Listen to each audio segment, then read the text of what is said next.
राम राम भाई सारण है। आज है हमारे एडिटोरियल डिस्कशन का पहला दिन। पूरी टीम ने पूरी रात जग के बहुत शानदार तरीके से आप लोगों के लिए एडिटोरियल डिस्कशन जो है वो बनाया है। तो एक लाइक कर कर पूरी टीम का प्रोत्साहन बढ़ाए। पहले तो अब आप लोगों को हम बताएंगे कि कैसे कैसे आज का डिस्कशन होने वाला है। उसके बाद में सारे आर्टिकल आप लोगों के सामने आएंगे, फिर बाद में न्यूज एनालिसिस आएगा। पूरा हिंदू न्यूज़पेपर का डिस्कशन एनालिसिस आप लोगों के सामने आने वाला है, ठीक है। बहुत मेहनत लगी यार, पूरी टीम जो है बेसिकली इसको एक अलग लेवल पर ले जाने की कोशिश की जा रही है। तो टीम जो है, कई सारे बच्चे बोलते हैं कि सर एडिटोरियल नहीं आते बहुत लंबे समय से, तो एडिटोरियल को इंक्लूड किया जा रहा है यहाँ पर। तो आप लोग बताइएगा कैसा लगा। पर आज कम से कम एटलीस्ट वीडियो को लाइक आप लोग जरूर करिएगा और बताना जरूर पूरी वीडियो देखने के बाद में कि कैसी लगी पूरी टीम की मेहनत। सारे आर्टिकल देखेंगे। साइलेंट किलर के बारे में बात कर रहे हैं। क्या है साइलेंट किलर, ये तो आर्टिकल के अंदर ही बताएंगे हम, ठीक है। क्योंकि यहाँ पर जब किलर की बात आ रही है तो कुछ खतरनाक ही है। क्या है वो, हेल्थ के बारे में बात की जा रही है, ठीक है। इसी के साथ में यहाँ पर जो नीचे वाला छोटा आर्टिकल आप लोगों को यहाँ पर देखने को मिलेगा, ये है अभी किसके बारे में ये बात की जा रही है, एशियन गेम के बारे में। फैक्चुअल इन्फॉर्मेशन है, वनडे टाइप एग्जाम के लिए डायरेक्ट क्वेश्चन रहेगा। एशियन गेम की बैकग्राउंड इन्फॉर्मेशन भी हम लोग यहाँ पर डिस्कस करेंगे काफी तसल्ली में। यहाँ पर बात की जा रही है, एक साइड में तो है डेवलपमेंट, यानी कि हम लोग इसरो से हम लोग चांद पर जा रहे हैं, सूरज पर जा रहे हैं। एक साइड में गांव में लोगों को प्रॉपर हेल्थ की और एजुकेशन की सर्विस भी नहीं मिल पा रही है। तो दोनों में बैलेंस बनाकर चलना जरूरी है भाई साहब, ये बात बोली गई है। ये आर्टिकल मुझे काफी इंटरेस्टिंग लगा। जब डिस्कस कर रहे थे बेसिकली टीम बता रही थी, कह रही सर कैसी कैसी चीजें हैं, छोटी छोटी चीजें कितना बड़ा इंपैक्ट डालती हैं। तो इस आर्टिकल में आप लोगों को जानने को मिलेगी वो सारी बातें। बहुत ही तसल्ली में आप लोगों को समझाऊंगा कि छोटी छोटी बातें कैसी बड़ी बड़ी बातें बन जाती हैं, ठीक है।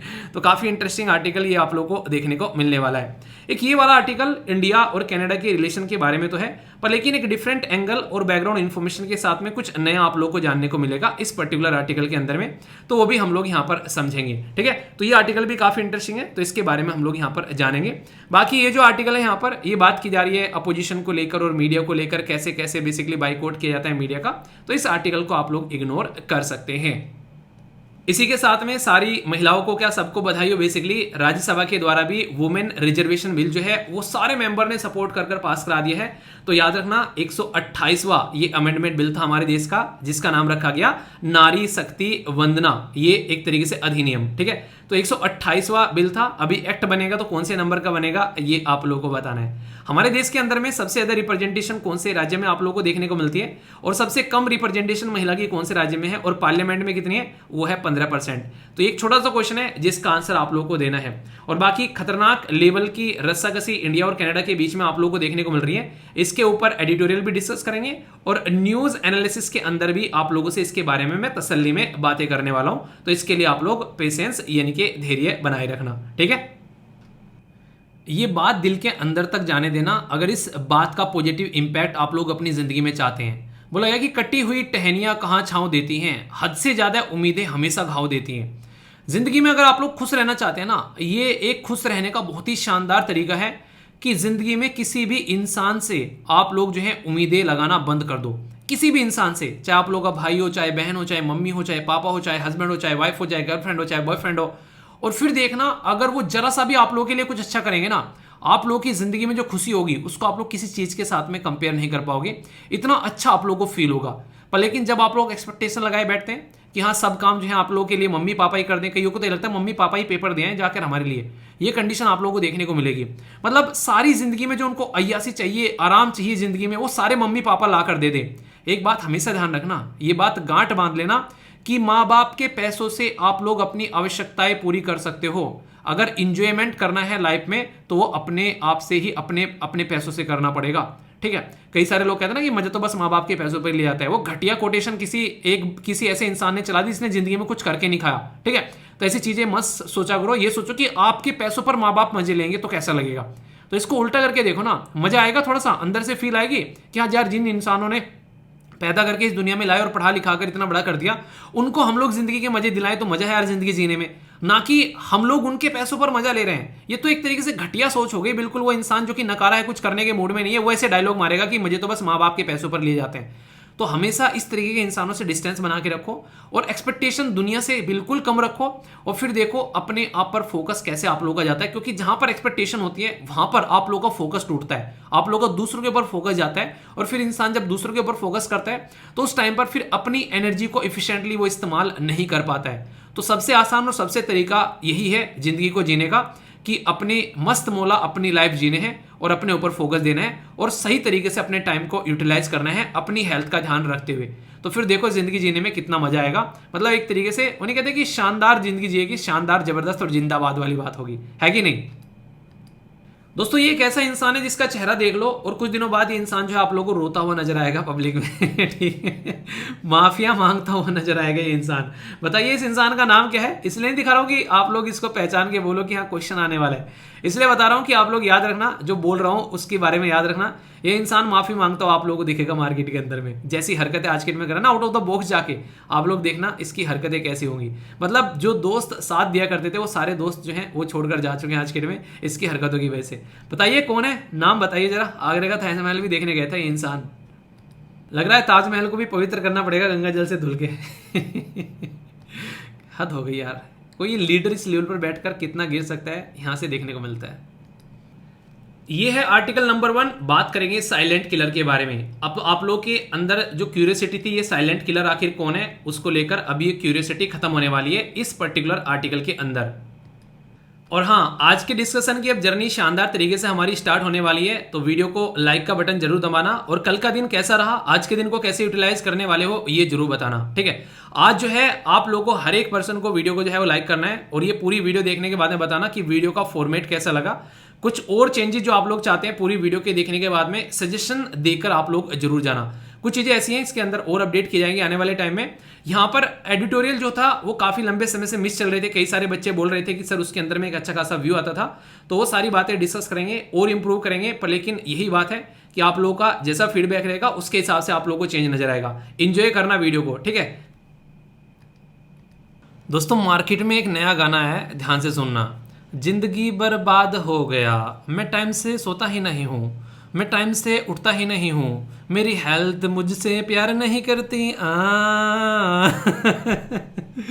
अभी बोला गया यहाँ पर, इसको साइलेंट किलर बोला गया है हाइपरटेंशन को, जिसको हिंदी में आप लोग उच्च रक्तचाप बोलते हैं। मतलब कहने की बात ये, कोविड-19 तो फालतू में बदनाम कर दिया, उससे ज़्यादा खतरनाक बीमारी आज की डेट में सोसाइटी में आप लोगों को देखने को मिल रही है। उसी में से हाइपरटेंशन, जिसको उच्च रक्तचाप, इसके नीचे लिखा हुआ है ए साइलेंट किलर, यानी कि चुपके से मार के चला जाएगा और आप लोगों को पता भी नहीं चलेगा। और सबसे ज़्यादा खतरनाक चीज़ पता है क्या है? ये एक ऐसी बीमारी है जो कि लाइफ स्टाइल डिजीज है। हम कहते हैं ना कि लाइफ स्टाइल बड़ा शानदार है भाई साहब, ये लाइफ स्टाइल ने ही आधे से ज़्यादा वाट लगा रखी है सोसाइटी की। आप लोगों को पता है कि पहले लोग जो हैं जितनी तसल्ली में मेहनत किया करते थे, अभी भी मुझे याद है मेरे दादाजी से मैं एक बार बात कर रहा था, तो वो खेतों में जाया करते थे, काफ़ी लंबी दूरी तय करके अपने सर पर जो घास काट कर उसको सर पे रख कर लाया करते थे। और आज की डेट में हम लोग ट्रैक्टर पर जाने में भी आलस फील करते हैं, समझ रहे हैं। लिफ्ट की बात कर लो, मार्केट तक जाने के लिए पहले साइकिल का इस्तेमाल करते थे, फिर बाइक आ गई, अब गाड़ी आ गई। पार्क में इंसान टहलने जाता है तो गाड़ी लेके जाता है, क्यों? क्योंकि पार्क में जाकर एक्सरसाइज करेगा, भले ही उसका घर जो है उसके बेसिकली पार्क से 1 किलोमीटर दूर क्यों ना हो, क्यों भाई साहब वहां तक टहलता हुआ चला जा रहा। तो ये कंडीशन आज की डेट में आप लोगों को देखने को मिलेगी। जितनी ज़्यादा फैसिलिटी समाज में बढ़ती चली जाएगी उतनी ही ज़्यादा ये प्रॉब्लम आप लोगों को देखने को मिलेगी। तो सबसे ज़्यादा जरूरी है कि हमको सतर्क होकर, उन्हें कहते हैं सतर्क लौंडे बन जाना, जाग जाना। और यहाँ पर हर एक इंसान आज की डेट में प्रॉब्लम फेस कर रहा है, डायरेक्ट और इनडायरेक्ट वे में। तो हेल्थ के साथ में इस टॉपिक को आप लोग कवर कर सकते हैं, बहुत ही इंपॉर्टेंट टॉपिक है। जीएस पेपर 2 के साथ में आप लोग यहाँ पर इसको देख सकते हैं। अभी यहाँ पर अगर बात करें, जैसे हाइपरटेंशन हो गया, सर पता कैसे चले हाइपरटेंशन हो गया? चक्कर आना, जी मचलना, बेहोशी हो जाना, थकावट होना, वोमिटिंग, इस तरीके की चीजें, या ब्लड प्रेशर हाई हो गया, हार्ट बीट भी चेंज हो जाती है भाई साहब। आप लोगों ने कई बार टेंशन नहीं फील की, टेंशन हो गई बहुत ज्यादा इंसान को, तो ये सारी सिचुएशन इंसान की बॉडी के अंदर में देखने को आप लोगों को मिलने लगती है। यानी कि आप लोग किसी चीज को अगर इग्नोर करते रहोगे काफी लंबे समय तक, तो वो चीज आगे चलकर आप लोगों की बॉडी पर ऐसा कंट्रोल करेगी कि वो छोड़कर नहीं जाएगी। मतलब अब उन्हें बिक्रम बेताल वही वाला हाल हो जाना है भाई साहब, अगर अभी फिलहाल चीजें सुधारी नहीं गई तो। जैसे पुराने बुजुर्ग आप लोगों को बातें बताया करते होंगे, या फिर आप लोगों ने दादा दादी नाना नानी के पास में अगर आप लोगों को बैठेंगे तो आप लोग को कई सारी बातों पर गाइड करते हुए नजर आते हैं कि ऐसा कर लो, ऐसा नहीं करने से दिक्कत हो जाती है। तो कभी कभी मान लिया करो। ऐसी ही एक इंटरनेशनल लेवल पर दादी बोल सकते हो, या फिर दादा या नानी बोल सकते हो, या फिर नाना। वो कौन है? वो है वर्ल्ड हेल्थ ऑर्गेनाइजेशन। वो भी लोगों को बताता है कि भाई साहब जो तुम कर रहे हो ना, ये इतना बुरी दिक्कत में डालने वाला है कि रोते रोते घूमेगो। तो यहां पर इसी के चलते वर्ल्ड हेल्थ ऑर्गेनाइजेशन ने उच्च रक्तचाप के ऊपर ही बताया कि क्या क्या दिक्कतें देखने को मिल रही हैं आज की डेट में समाज के अंदर में। हर 3 में से 1 इंसान जो है वो आज की डेट में इस बीमारी का शिकार है। और सबसे खतरनाक चीज क्या है, हर 5 में से अगर 4 आप लोगों को देखने को मिलेंगे वो आज की डेट में ऐसे हैं जिनकी कंट्रोल ही नहीं हो रही है लाइफ स्टाइल डिजीज। यानी कि इतनी बुरी जिंदगी हम लोगों ने खुद ने बर्बाद कर ली है आज की डेट में कि वर्ल्ड हेल्थ ऑर्गेनाइजेशन खुद कह रहा है कि ये एक साइलेंट किलर होने वाला है। इतने सारे लोगों की जान यहां से जाने वाली है आने वाले टाइम में अगर इसके ऊपर फोकस नहीं दिया गया तो। कोविड-19 के बाद या फिर कोविड-19 के ड्यूरेशन में एक चीज आप लोगों ने फील की होगी, 99% लोग जो हैं कोविड-19 के टाइम पर उनकी जान गई है जो किसी न किसी बीमारी से ऑलरेडी जूझ रहे थे। अगर वो बीमारी सांस की बीमारी थी तो 100% यहां पर उस इंसान की आखिरी सांस बोल सकते हो कोविड-19 के टाइम पर। और ये मैं इसलिए समझ पा रहा हूं क्योंकि मेरे खुद के गांव में कई सारे लोग, खासकर जो बुजुर्ग थे थोड़े, जिनको सांस की बीमारी थी, उनको इमीडिएटली फर्स्ट जब उनको यहां पर बेसिकली फीवर हुआ, कोविड-19 से रिलेटेड प्रॉब्लम हुई, तभी उनकी जो है वो जान चली गई। तो यहां पर ये काफी ज्यादा जरूरी है कि खासकर उन लोगों के ऊपर ज्यादा फोकस किया जाए जो कि ऑलरेडी बीमार हैं। यानी कि ऑलरेडी बीमार इंसान जो है वो इसकी ज्यादा चपेट में जल्दी आएगा। अनकंट्रोल ब्लड प्रेशर आप लोगों को देखने को मिलते हैं, जिसकी वजह से देखिए ब्लड प्रेशर अगर आप लोग देखोगे ना, जब अनकंट्रोल हो जाता है तो इंसान को इतनी सारी दिक्कत होती है कि जिसको होता है उसको देखना किसी दिन तो आप लोग समझ पाओगे कि कितना बड़ी प्रॉब्लम क्रिएट कर देता है। हार्ट बीट, स्ट्रोक आ जाना, ये सारी चीजें और डेथ तक के भी चांसेस यहां पर हो जाते हैं। तो इसलिए इसका बैलेंस रहना काफी ज्यादा जरूरी है। इसलिए कहते हैं कि थोड़ी बहुत एक्सरसाइज इंसान को करते रहना चाहिए, अपनी बॉडी को थोड़ा हिलाते डुलाते रहना चाहिए, वरना हेल्थ के रिस्क जो है वो यहां पर बने रहते हैं।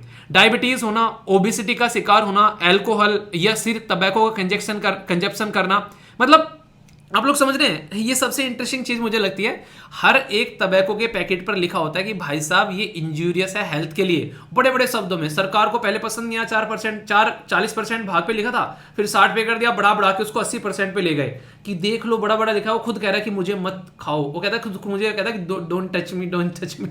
लेकिन हम क्या है उसकी कोली भरते हैं, पॉकेट में रखते हैं, वो भी दिल से लगा के, ठीक है, जेब वाली ऊपर वाली पॉकेट, ताकि दिल पे अटैक आए, ठीक है।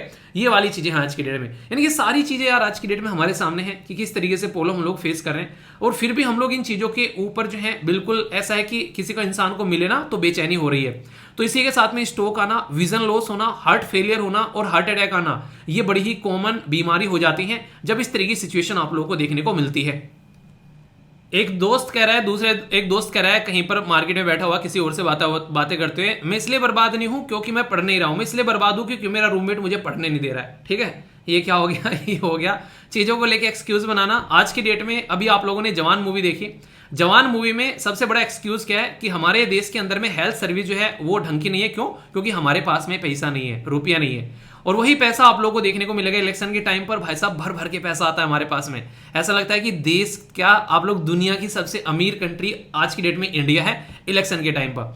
आज की डेट में सबसे खतरनाक चीज कहता है क्या है, 180 मिलियन लोग जो हैं जिनकी एज 30 से लेके 39 के बीच में है, वो इस हाइपरटेंशन का शिकार हैं। और सबसे इंपॉर्टेंट बात क्या है, ओनली 37% इनमें से जो आप लोगों को देखने को मिलेगा जिनका डायग्नोसिस किया जाता है, 37 का तो इलाज किया जाता है, उसमें से 30% जो है वो ढंग से उसका इलाज हो पाता है, 15% जो है उनकी अंडर कंट्रोल हो पाती है और बाकी ये बच गए, उनका हो गया टाई फूस। यानी कि उनके बारे में कोई बातें ही नहीं कर रहा है कि उनकी जिंदगी कैसे चल रही है। तो यहां से अंदाजा लगाइए कि किस तरीके के पैटर्न में हम लोग अपनी जिंदगी आज की डेट में जी रहे हैं। हेल्थ एक ऐसी चीज है जिसको जितना इग्नोर करोगे, उन्हें कहते हैं कि पैसा कमा कर हेल्थ बर्बाद कर ली और फिर हेल्थ को ठीक कर रहे हैं पैसा लगा कर। तो इसलिए पहले इंसान को सवर जाना चाहिए। मेरे हिसाब से इस जिंदगी में अगर शानदार तरीके से आप लोगों को जिंदगी एंजॉय करनी है तो एक रामबाण बता रहा हूं, इसको साथ रखना, जिंदगी में कभी दिक्कत नहीं होगी। कभी भी अगर आप लोगों को लगे ना कि पैसा थोड़ा कम कमा सकते हैं पर उसकी वजह से दिमाग की यानी कि माइंड का पीस बेसिकली आप लोगों को मिल रहा है, 1 मिनट भी कंपेयर करने में मत लगाना, तुरंत माइंड के पीस को जो है वो चूज करना। यानी कि कोई आप लोगों को अगर आज की डेट में 40,000 सैलरी दे रहा है और एक इंसान जो है वो आप लोगों को 60,000 सैलरी दे रहा है, पर 40,000 सैलरी वाला आप लोगों को कोई टेंशन नहीं दे रहा है, प्रॉपर सिस्टमेटिक वे में आप लोग अपना काम करवा रहे हो, और 60 वाले ने आपका जीना हराम कर रखा है। वो 20,000 रुपए ना आप लोग बीमारी में पहुंचाओगे, या वो 20,000 रुपए कमाने के चक्कर में आप लोग अपनी जिंदगी का बहुत कीमती टाइम जो है वो बर्बाद करोगे किसी और प्रॉब्लम में पड़कर। तो जिंदगी में हमेशा अपने माइंड को, पीस को सबसे ऊपर रखना, ये बात आप लोग हमेशा ध्यान रखना। जिंदगी में बहुत काम आने वाला सूत्र बता रहा हूं आप लोगों को। यहां पर एक चीज आप लोग देखने को मिलेगा महिलाओं के बारे में आप लोगों ने। अच्छा एक बात बताओ, आप लोगों से पूछना चाह रहा हूं मैं, जैसे एक लड़का है एक लड़की है, सबसे ज्यादा गुस्सा जल्दी किसको आता है? लड़के को आता है फिर लड़की को आता है? आप लोगों को क्या लगता है? ठीक है, बताइए जरा क्योंकि यहां पर जो ये पर्टिकुलर जो डेटा बता रहा है वो बता रहा है कि जो अगर बात करें वुमेन जो है उनको स्लाइटली बेटर डायग्नोसिस मिल जाता है, ट्रीटमेंट मिल जाता है, और कंट्रोल रेट ज्यादा देखने को मिलता है हाइपरटेंशन का एज कंपेयर टू मेल के अंदर में। तो इसका मतलब है कि ज्यादा टेंशन मेल लेते हैं, और इसका उदाहरण भी मैं आप लोगों को दे सकता हूं। जब आप लोग जाकर चेक करोगे कि सबसे ज्यादा जो आज की डेट में जो हार्ट अटैक की वजह से जो जान जाती है, देखना मेल की जाती है। फीमेल की आप लोगों को मेल से काफी कम देखने को मिलेगी। तो इससे भी आप लोग ये चीज का अंदाजा लगा सकते हैं। बाकी आप लोगों की क्या राय है इसके बारे में, आप लोग अपनी राय बताना। कुछ दिनों पहले एक वीडियो मैंने आप लोगों को द हिंदू न्यूज़पेपर के एनालिसिस करते हुए दिखाई थी किस तरीके से कई बार स्ट्रोक आ जाता है, एक तरीके से हार्ट अटैक आता है। उस टाइम पर जो छाती होती है उसको प्रेस करना होता है सीधे सरफेस पर लेटाकर इंसान को, तो कई बार जान बच जाती है। पर लेकिन बहुत सारे लोग जो हैं वो इतने खुशनसीब नहीं होते हैं यारो। कई सारे लोग जो हैं वो इसकी वजह से जो हैं हमारे बीच में से चले जाते हैं। अगर बात करें 1 लाख में से हमारे देश के अंदर में अगर आप लोग बात करेंगे, ये पर ईयर के डेटा आप लोगों को देखने को मिलेगा 108 से लेके 172 लोग जो हैं पर लाख की बात कर रहा हूं, हर 1 लाख पर, यानी कि 1 लाख 1 लाख 1 लाख हर 1 लाख पर 108 108 108 ऐसे चेक कर लेना।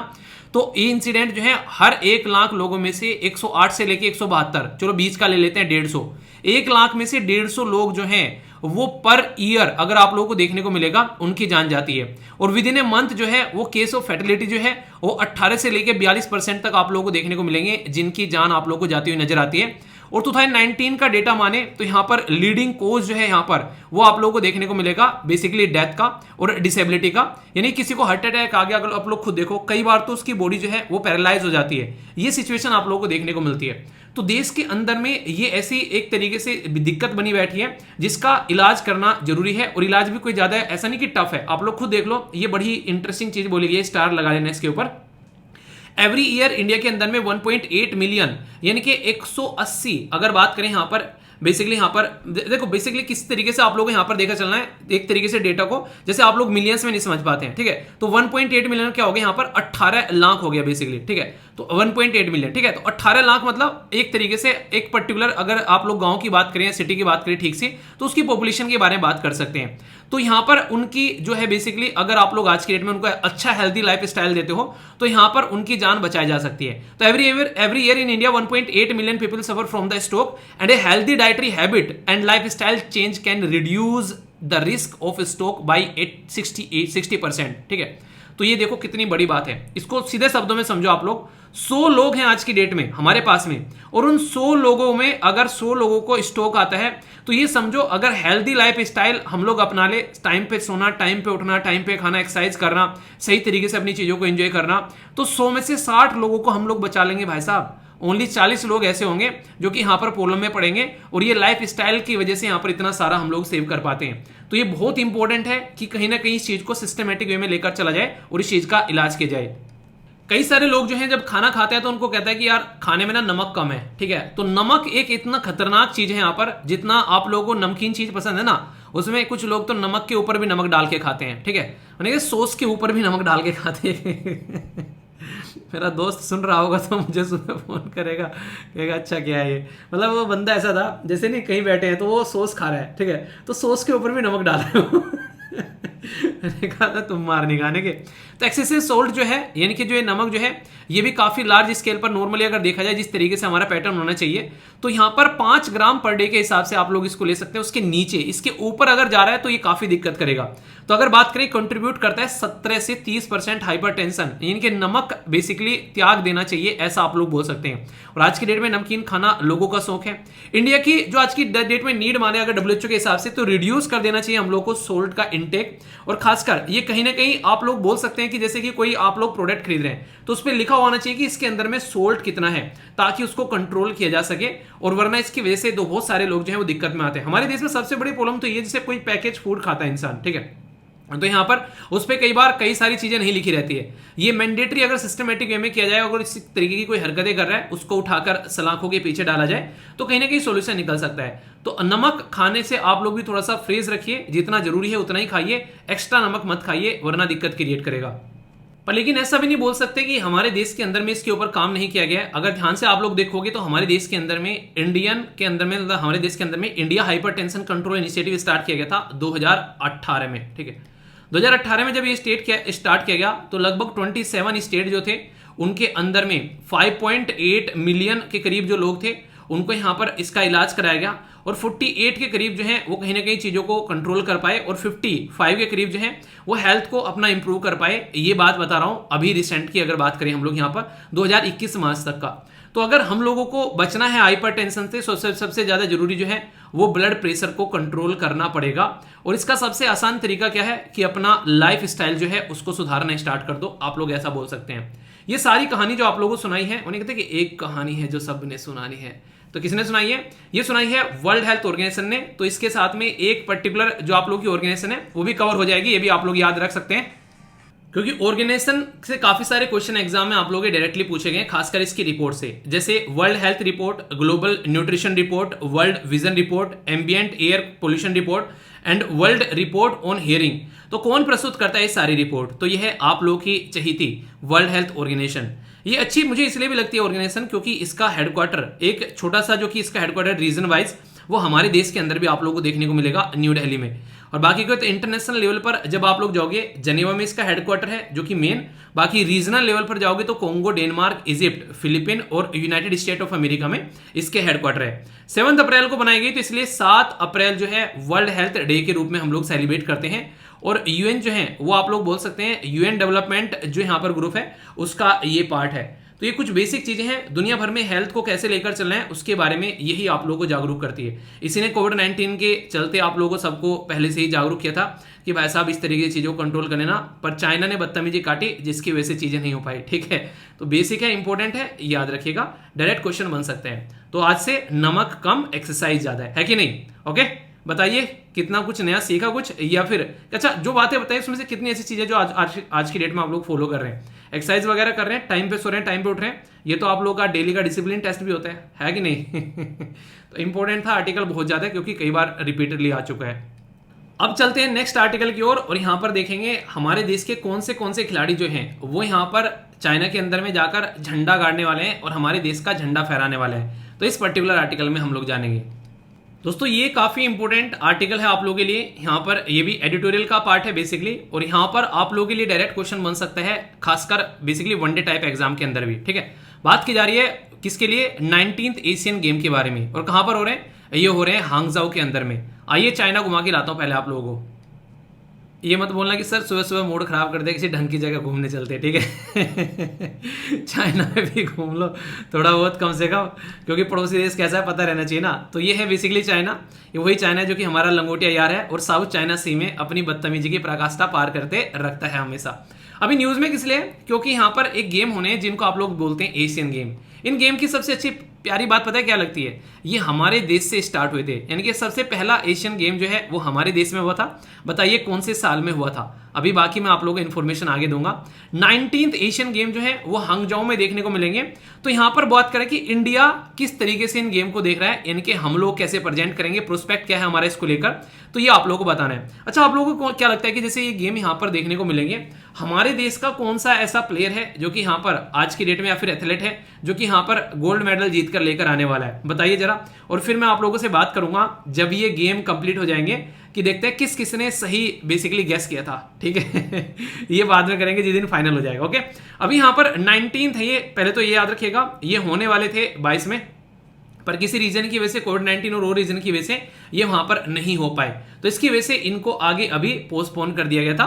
तो यहां पर लिखा है कोविड-19 की वजह से डिले हो गए थे क्योंकि रिस्ट्रिक्शन लग रही थी, तो अभी यहां पर इनको आगे थोड़ा कर दिया गया। अभी देखने को मिल रहे हैं यहां पर ये 2023 में जो ये एडिशन है, यहां पर इसके अंदर में बात की जा रही है कि लगभग 12,500 के करीब लोग आप लोगों को पार्टिसिपेट करते हुए यहां पर नजर आएंगे। ठीक है, मोर देन टोक्यो 2021 में था, और आप लोगों को पता है टोक्यो के अंदर में जो टोक्यो ओलंपिक था वहां पर उस टाइम पर कोविड-19 की वजह से प्रॉब्लम थी, तो वहां पर इसलिए बहुत सारे लोग जो हैं वो नहीं जा पाए। तो इसमें इससे भी ज्यादा लोग आप लोग को जाते हुए नजर आएंगे। और जो भी यहाँ पर जो प्लेयर हैं वो लगभग 40 यानी कि 40 ऐसी बेसिकली एरिया है जिसमें काम करने वाले यानी कि खेलने वाले हैं, इंक्लूडिंग द डेब्यू स्पोर्ट यहाँ पर आप लोगों को देखने को मिलेगा ब्रेकिंग डांस, और इसी के साथ में ई स्पोर्ट। ब्रेकिंग डांस ही मुझे काफी इंटरेस्टिंग लगा जब हालांकि मैंने इसके बारे में पढ़ा। उन्हें क्या आप लोगों ने देखा होगा माइकल जैक्सन वाला डांस, तो वो वाला डांस यहाँ पर एज ए स्पोर्ट के तौर पर इंक्लूड किया जा रहा है। यह नहीं थोड़ा सा एक्साइटिंग नहीं लग रहा आप लोगों को? खासकर जो डांसर है जो वे भी अपने आप को एथलेटिक बोल सकते हैं कि हाँ यार हम भी एथलीट हैं, है कि नहीं? तो ये काफी इंटरेस्टिंग लगा मुझे देखने में, लगा ये सही है यार कि इंसान जो है अपना डांस कर करके अपना जो है वो बन गया अपना प्लेयर। अभी यहाँ पर कुछ ऐसे ट्रेडिशनल गेम हैं जो कि आप लोगों को देखने को मिलते होंगे यहाँ पर लोकल चाइना के अंदर में। एक का नाम है यहाँ पर शांकी, या फिर हिंदी में इसको बोलते हैं जियांकी, ठीक है, और दूसरा है गो, तो यानी कि मुझे लग रहा था खो खो गो गो। ये दो गेम जो हैं ये यहाँ पर पार्ट होंगे इस इवेंट का। और आगे इंपॉर्टेंट बात बताऊंगा, ध्यान से सुनिएगा। ओलंपिक अगर बात करें, ओलंपिक के जो क्वालिफिकेशन स्पोर्ट है फॉर द पेरिस जो कि 2024 में आप लोगों को देखने को मिलेगा, उनको भी यहाँ पर एक तरीके से पोजीशन मिलेगी हॉकी, आर्चरी, टेनिस और इसी के साथ में बॉक्सिंग के लिए। अब इंपॉर्टेंट बात मैं आप लोगों को यहाँ पर बताऊंगा इंडिया के बारे में। इससे नहीं, इससे अगले स्लाइड में होगा, हाँ इससे अगले स्लाइड में, इस वाले में। चलो इसी को देख लेते हैं पहले, क्योंकि मैं उतावला हो रहा हूँ बताने के लिए। यहाँ पर अभी बात की जा रही है हमारे लिए क्या ऑप्टिमिज्म है, क्या आशा है, हम लोग आखिर क्या कर सकते हैं यहाँ पर। तो ये सबसे इंटरेस्टिंग चीज देखने को मिलेगा। एक तो गोल्ड पक्का है नीरज चोपड़ा की तरफ से। आप लोग की क्या राय है, यस या फिर नो? कौन बोल रहा है यस, कौन बोल रहा है नो बताइएगा। अगर यस बोल रहे हैं तो रीजन बताइए, और नो बोल रहे हैं तो रीजन बताइए, ठीक है। तो नीरज चोपड़ा साहब जो है वो गोल्ड लाने वाले हैं, तो इससे पहले से ही बोल देता हूं congratulation to all of you. तो यहाँ पर हमारी बेसिकली होप है नीरज चोपड़ा जी से। इसी के साथ में हॉकी और क्रिकेट ये काफी इंपॉर्टेंट है। सबसे पहले तो एशियन गेम को एशियाड बोला जाता है, ये भी याद रखना। अगर एशियन गेम लिखा हुआ है या फिर एशियाड लिखा हुआ है तो दोनों एक ही बात है, अलग अलग नहीं है, दोनों एक ही बात है, ठीक है, एक ही बाप के बच्चे हैं दोनों। इसमें सबसे इंटरेस्टिंग चीज क्या है, हॉकी और क्रिकेट का डेब्यू होने वाला है। यानी कि जैसे नहीं कोई भी आता है मार्केट में उतरता है पहले पहले डेब्यू देने वाला है, तो यहाँ पर डेब्यू होने वाला है, यानी कि फर्स्ट टाइम ये आप लोगों को इस गेम में देखने को मिलेंगे। इसी के साथ में शूटिंग, बैडमिंटन ऑल्सो, ये भी यहाँ पर इंडिया के लिए होप आप लोगों को देखने को मिलेगी। हॉकी और क्रिकेट में तो आशा ही है, और शूटिंग और बैडमिंटन में भी आप लोगों को शानदार परफॉर्मेंस देखने को मिलेगी यहाँ पर, ठीक है। ये मैंने जैसे बताया था आप लोगों से, फर्स्ट एशियन गेम 1951 में हमारे देश के अंदर में न्यू दिल्ली में आप लोगों को देखने को मिले थे। चाइना हिस्टोरिकली देखो डोमिनेटेड रहा है इस गेम के अंदर में। टॉप मेडल अगर टेबल देखोगे 1982 से वो चाइना के हाथ में गई है। पर लेकिन फिलहाल के टाइम पर जैसे गवर्नमेंट ऑफ इंडिया ने यहाँ पर गेम्स को सपोर्ट किया है, उसकी वजह से हमारे देश के प्लेयर भी जो हैं वो टॉप खिलाड़ी की कैटेगरी में आप लोग को आते हुए नजर आते हैं, तो ये काफी इंपॉर्टेंट है। इन 2018 अगर एशियन गेम के बारे में बात करें जकार्ता के अंदर में, जो कि इंडोनेशिया में हुआ था, याद रखना लास्ट वाला इंडोनेशिया में हुआ था 2018 में, तो वहां पर इंडिया ने रिकॉर्ड बनाया था। यहाँ पर हमारे द्वारा टोटल 17 मेडल जीते गए इंक्लूडिंग 16 गोल्ड। तो ये बहुत ही शानदार परफॉर्मेंस यहाँ पर देखने को मिली थी। तो इसलिए यहाँ पर ये जरूरी है कि इसके बारे में एक बेसिक आइडिया आप लोग रख सकते हैं। वनडे टाइप में डायरेक्ट क्वेश्चन बन जाएगा, या फिर एशियन जैसे नाम मैंने बताया आप लोगों को एशियन गेम, तो यहाँ पर एशियाड याद रखिएगा। इसी के साथ में 1951 में स्टार्ट हुए थे इंडिया के अंदर में। 4 साल का गैप रहता है एक गेम के बाद में दूसरे गेम में। 2022 में चाइना के अंदर में होने वाले थे, पर 23 में हो रहे हैं। नाम इन्हीं का, वो नाम याद रखना। तो यहाँ पर इसको डिले कर दिया गया था, ठीक है। और 2026 में कहां पर होने वाले हैं याद रखना, ये हो गए नगोया प्रोटोकॉल। जानते हो नगोया प्रोटोकॉल? बताइए किसके बारे में है। देखो इस तरीके से होता है रिवीजन, है कि नहीं। नगोया के अंदर में देखने को मिलेगा, जो कि जापान के अंदर में है, ठीक है। और ये एवर ऑनवर्ड जो है ये आप लोगों को देखने को मिलेगा इसका मोटो।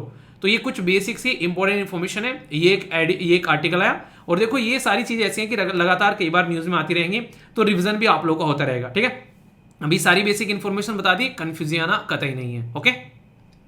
इंडिया और कनाडा के रिलेशन को ध्यान में रखते हुए ये आर्टिकल लिखा गया है। कुछ बेसिक इंफॉर्मेशन भी आप लोगों को देखने को मिलेगी। तो इस आर्टिकल में हम लोग कई सारी इंटरेस्टिंग चीजें जानेंगे। और यहाँ पर अगर आप लोगों से पूछ जाए यहाँ पर बेसिकली एम्बेसी और हाई कमीशन में क्या डिफरेंस है, तो बताइए आप लोग तब तक। बाकी मैं तो इस आर्टिकल में एक्सप्लेन करने ही वाला हूँ। फिलहाल अगर मार्केट के अंदर में कोई सबसे ज्यादा हॉट टॉपिक है तो वो है इंडिया और कनाडा के रिलेशन। वो इस लेवल पर आज के डेट में पहुंच चुके हैं कि यहां से उठने में अब उनको लगभग 3 से 4 साल तो लग ही जाएगी, और ज्यादा भी लग सकती है अगर सिचुएशन को यहां पर नहीं संभाला गया। इतनी बुरी कंडीशन आप लोगों को यहां पर देखने को मिल रही है। ये जो आर्टिकल है ये स्वासनी हैदर के द्वारा लिखा गया, जो कि काफी इंपॉर्टेंट राइटर है द हिंदू न्यूज़पेपर की।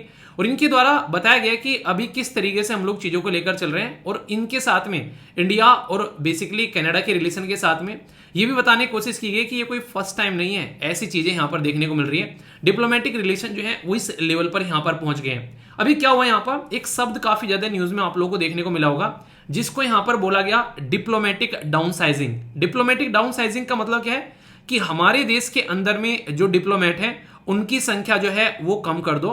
ये बेसिकली इंडिया के द्वारा कनाडा को बोला गया, यानी कि फालतू के लोग तुमने अपनी एम्बेसी के अंदर में रखे हैं, उनमें से काम के रखो, इससे ज्यादा यहां से निकल जाने चाहिए। तो यहां पर अभी क्या हुआ, ये ऐसा नहीं कि पहली बार हुआ। अगर बात करें 2000 में इंडिया और पाकिस्तान ने डाउनसाइज कर दिए थे अपने अपने डिप्लोमेट्स जो मिशन है। टेंशन जब दोनों के बीच में हुई थी, पार्लियामेंट अटैक हुआ और इसी के साथ में फिर ऑपरेशन पराक्रम चला। याद है ना, ऑपरेशन पराक्रम ने जो है बेसिकली पाकिस्तान के होश उड़ा दिए थे। ऐसा लग रहा था कि पाकिस्तान को ऐसा लगा कि पता नहीं क्या होने वाला है, मतलब सारी फोर्स हम लोगों ने मोबिलाइज कर दी बॉर्डर के पास में। ऐसा लगने लगा था कि भाई साहब इनके वांदे लगने वाला है, कुछ होने वाला है। तो उस टाइम पर बड़ी टेंशन हो गई थी, तो उस टाइम पर ये स्टेप यहाँ पर उठाया गया था। इसी के साथ में यहाँ पर जब ये कंडीशन हो गई तो यहाँ पर क्या हुआ कि इस जो स्टाफ है वो रिड्यूस हो गया। इंडियन हाई कमिश्नर पाकिस्तान के अंदर में और पाकिस्तान हाई कमिश्नर इंडिया के अंदर में, तो दोनों ने अपने स्टाफ जो है वो रिड्यूस कर दिए थे, या फिर बोलो कि एक दूसरे के देश ने एक दूसरे को देश को अपने अपने जो स्टाफ है उनको रिड्यूस करने के लिए बोल दिया था। सेम कंडीशन अभी इंडिया और कनाडा के बीच आप लोगों को यहाँ पर देखने को मिलेगी। दोस्तों ये काफी इंपॉर्टेंट पॉइंट है, आप लोग इससे सहमत भी होंगे। आज की डेट में जैसी कंडीशन देखने को मिल रही है उसके साथ में आप लोग कनेक्ट भी कर पाएंगे। आज की डेट में डिप्लोमेटिक जो इंसिडेंट है और सोशल मीडिया उनको कोरिलेट करके यहां पर बताया गया है। इसका मतलब क्या है, आज की डेट में आप लोग देखो, जरा सी भी कोई चिंगारी कहीं पर लगती है तो वहां पर जो मीडिया है वो उसको आग में बदल देती है। मतलब हुआ कोई छोटा सा काम और मीडिया ने पढ़ा चढ़ाकर उसको ऐसा कर दिया कि भाई साहब वो एक दूसरे का गला काटने के लिए तैयार हो जाते हैं। ठीक है, ये कंडीशन बनती है। यहां पर ये बोला गया कि डिप्लोमेटिक जो इंसिडेंट ऐसा नहीं कि पहली बार हो रहा है, पहले ये क्या हुआ करते थे, क्लोज डोर में हुआ करते थे, यानी कि अंदर ही अंदर बातें हो रही है, भाई दो की लड़ाई है, आपस में सुलझा लेंगे, बाहर किसी को पता भी नहीं चलता था। पर लेकिन 24/7 न्यूज कवरेज और सोशल मीडिया आज की डेट में, आप लोग खुद सोचो, यूएसए के अंदर में अगर कुछ हो रहा है तो 1 मिनट में ट्विटर पर ट्रेंड करने लगता है। तो जो भी ट्विटर के ऊपर बैठे हैं इमीडिएटली वो सारे सतर्क लोंडे बन जाते हैं और उसको धे ट्वीट, ले ट्वीट और खा ट्वीट। तो उससे क्या होता है, उससे यहां पर हर एक इंसान जो है वो उसके बारे में डिस्कस करता हुआ नजर आता है। तो ये काफी चैलेंजिंग टास्क बन गया है कि किसी भी पर्टिकुलर न्यूज इंसिडेंट को प्राइवेट रखना। तो ये काफी इंपॉर्टेंट है। Diplomatic incident and social media आज की डेट में ये कहीं ना कहीं इस चीज को तूल देते हुए आप लोगों को यहां पर नजर आएंगे। इसी के साथ में ऐसा नहीं कि डिप्लोमेटिक टेंशन के बारे में जब हम लोग बात करते हैं, ये काफी इंपॉर्टेंट आप लोगों को देखने को मिलेगी। Television camera outside the government building, भाई साहब बड़े बड़े नहीं खोल के छतरी अपनी गाड़ी खड़े हो गए कि कोई निकले बाहर तो बताए क्या हो गया।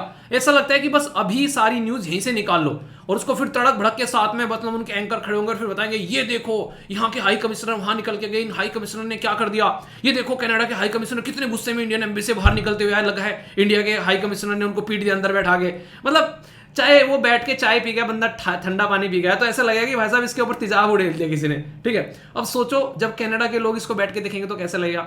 या फिर ऐसी इसका वाइस वर्सा करके देखो तो ये बहुत ही खतरनाक लेवल की रिपोर्टिंग आज की डेट में हो रही है। कभी कभी तो ये लगता है रिपोर्टर को बॉर्डर पे छोड़ दो ले जाके, दोनों तरफ से गोलियां चल रही हैं, ये देखो ये गोली कान को छूते हुए निकल गई है वाली कंडीशन आप लोग को देखने को मिलेगी।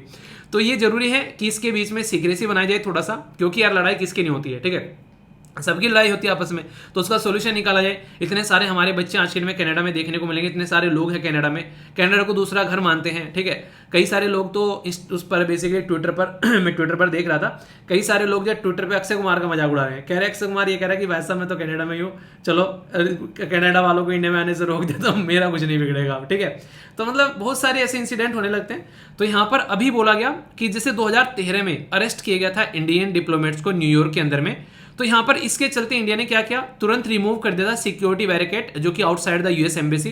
तो यहां पर क्या होता है, ये मीडिया कवरेज जो है बड़ा धांसू था उसका। मतलब ऐसा लग रहा था कि मीडिया तो ये चाह रही थी कि आज ही दोनों जो है एक दूसरे के ऊपर मिसाइल तानकर जो है वो खड़े हो जाए, ऐसी फीलिंग देने लगती है मीडिया इमीडिएटली।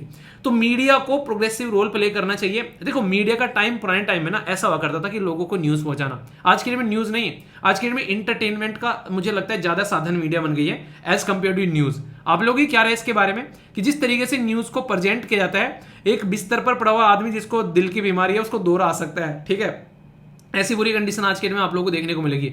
मुझे अभी भी याद है एक पर्टिकुलर वीडियो, एक मैं देख रहा था, पता नहीं कहाँ से रिकमेंडेशन में आई थी। कोई बंदा है जो बेसिकली चाइना में रहता था, ठीक है, तो यहाँ पर चाइना में रहता था, तो उसके घर वाले सारे इंडिया के अंदर में थे, तो वो ब्लॉगिंग करता है बेसिकली। तो वो उसमें ब्लॉगिंग वाली वीडियो में बोल रहा है, कह रहा है कि ओए मीडिया वालों, ओए सुधर जाओ, तुम्हारी वजह से मेरे घर वाले डेली टेंशन में रहते हैं। तुम डेली कहते हो चाइना में लॉकडाउन लग गया, चाइना में ये हो गया और चाइना में वो हो गया, मेरे घर वालों ने मेरा खून पी रखा है तुम्हारी वजह से।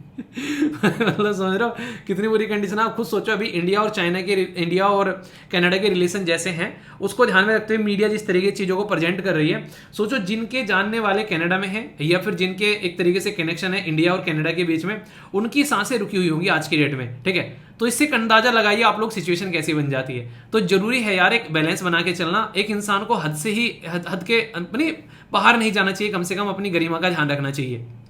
एक सबसे बड़ा मुद्दा अभी आप लोगों को देखने को मिला है, आप लोगों को याद होगा कि रसिया ने तुर्की के अंदर में जाकर, ठीक है, तो वहां पर क्या किया था, अपने एक पर्टिकुलर पर्सन को जो है निपटाया था वहां पर, और उसकी बेसिकली जो बॉडी थी उसका भी पता नहीं चला था। उनका एक वो बेसिकली जर्नलिस्ट थे, उनका नाम आप लोगों को बताना है, जिसको लेकर रिसेंटली रसिया ने नहीं, सॉरी, सऊदी अरेबिया ने, ठीक है, जिसको लेकर सऊदी अरेबिया और जो आज की डेट में यूएसए के प्रेसिडेंट है बाइडेन साहब, उनके रिलेशन भी काफी बुरे हुए थे। उन्होंने कहा था कि अगर मैं पावर में आऊंगा तो उसको, जो किंग सलमान है, उसको सलाखों के पीछे पहुंचाऊंगा, ठीक है। हालांकि वो रिवर्स फायर कर गया। उनके इस स्टेटमेंट की वजह से वो आज के डेट में चाइना की गोद में जाकर बैठ गए। अभी यहाँ पर कई सारे टारगेटेड असेसिनेशन देखने को मिलते हैं, यानी कि टारगेट कर इंसान को मारना। ऐसा नहीं कि पहली बार होता है, ये इंटेलिजेंस एजेंसी ऐसे चीजों को एक तरीके से अंजाम पहुंचाती है। जैसे यूएई के बारे में बात करें, यूएई और इजराइल के रिलेशन काफी ज्यादा खराब हो गए थे जब हमास के लीडर को असैसिनेट किया गया था इन दुबई, और इसी के साथ में सस्पेक्ट किया गया था कि मोसाद के द्वारा, जो कि यूरोपियन के पासपोर्ट पर यहां पर आया था, उसके द्वारा हरकतें की गई है। ऐसे ही रसिया और यूके की बेसिकली रस्साकसी हो गई थी 2018 में। उन्होंने बोला कि 2 लोगों का जान ली गई है रसिया के एजेंट के द्वारा। तो यहां पर खतरनाक मुझे देखने को मिली थी कंडीशन, 20 कंट्री के द्वारा रशियन डिप्लोमेट्स को एक्सपेल कर दिया अपने देश से, मतलब 20 देशों के द्वारा, समझ रहे हैं आप लोग यहां पर। तो ये कंडीशन है। अगर यूरोपियन देशों के बारे में आप लोग बात करें और यूएसए के बारे में बात करें, तो हमारे देश की पोजीशन कुछ स्ट्रॉन्ग है, अच्छी खासी आज की डेट में। वरना अब तक तो यूएसए, जर्मनी, आसपास के देश हमारे सर पर नाच रहे होते, कनाडा का नाम ले लेके, इतने मिलजुल कर रहते हैं ये लोग, ठीक है। तो यहां से अंदाजा लगाइए आप लोग यहां पर। तो कंडीशन खराब है, और सबसे बड़ी खराब तो बेसिकली किस्मत है जो बेसिकली कनाडा के प्राइम मिनिस्टर की, वो बिना सबूत लिए भाई साहब पब्लिकली चिल्लाता फिर रहा है, ठीक है। तो मोहल्ले की आंटी बना पड़ा है, पता नहीं क्या क्या बातें कर रहा है दुनिया के सामने, जिसका कोई भी नहीं कहते कि ओरा धोरा नहीं है। तो ऐसी कंडीशन ये आज के डेट में इंसान कर रहा है, जिसकी वजह से कंडीशन और भी ज्यादा बदतर होती जा रही है।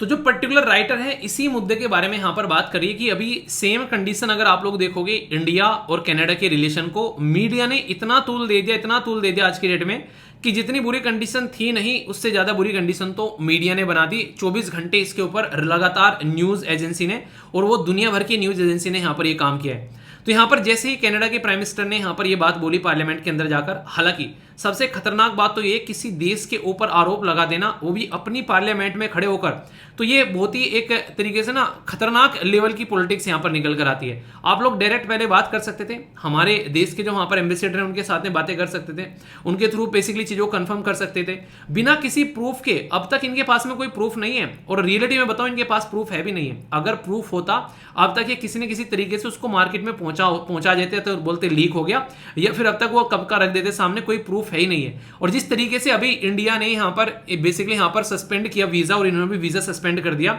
और डिप्लोमेट्स को एक्सपेल कर दिया एक दूसरे के देश से, तो यहाँ से इतनी बुरी कंडीशन होने के बाद में अब इनकी थोड़ी सी नरमाई देखने को मिल रही है कि मैं इंडिया के साथ में रिलेशन ठीक रखना चाहता हूँ, क्योंकि इंसान के पास में ही नहीं कुछ बताने के लिए, बोलने के लिए।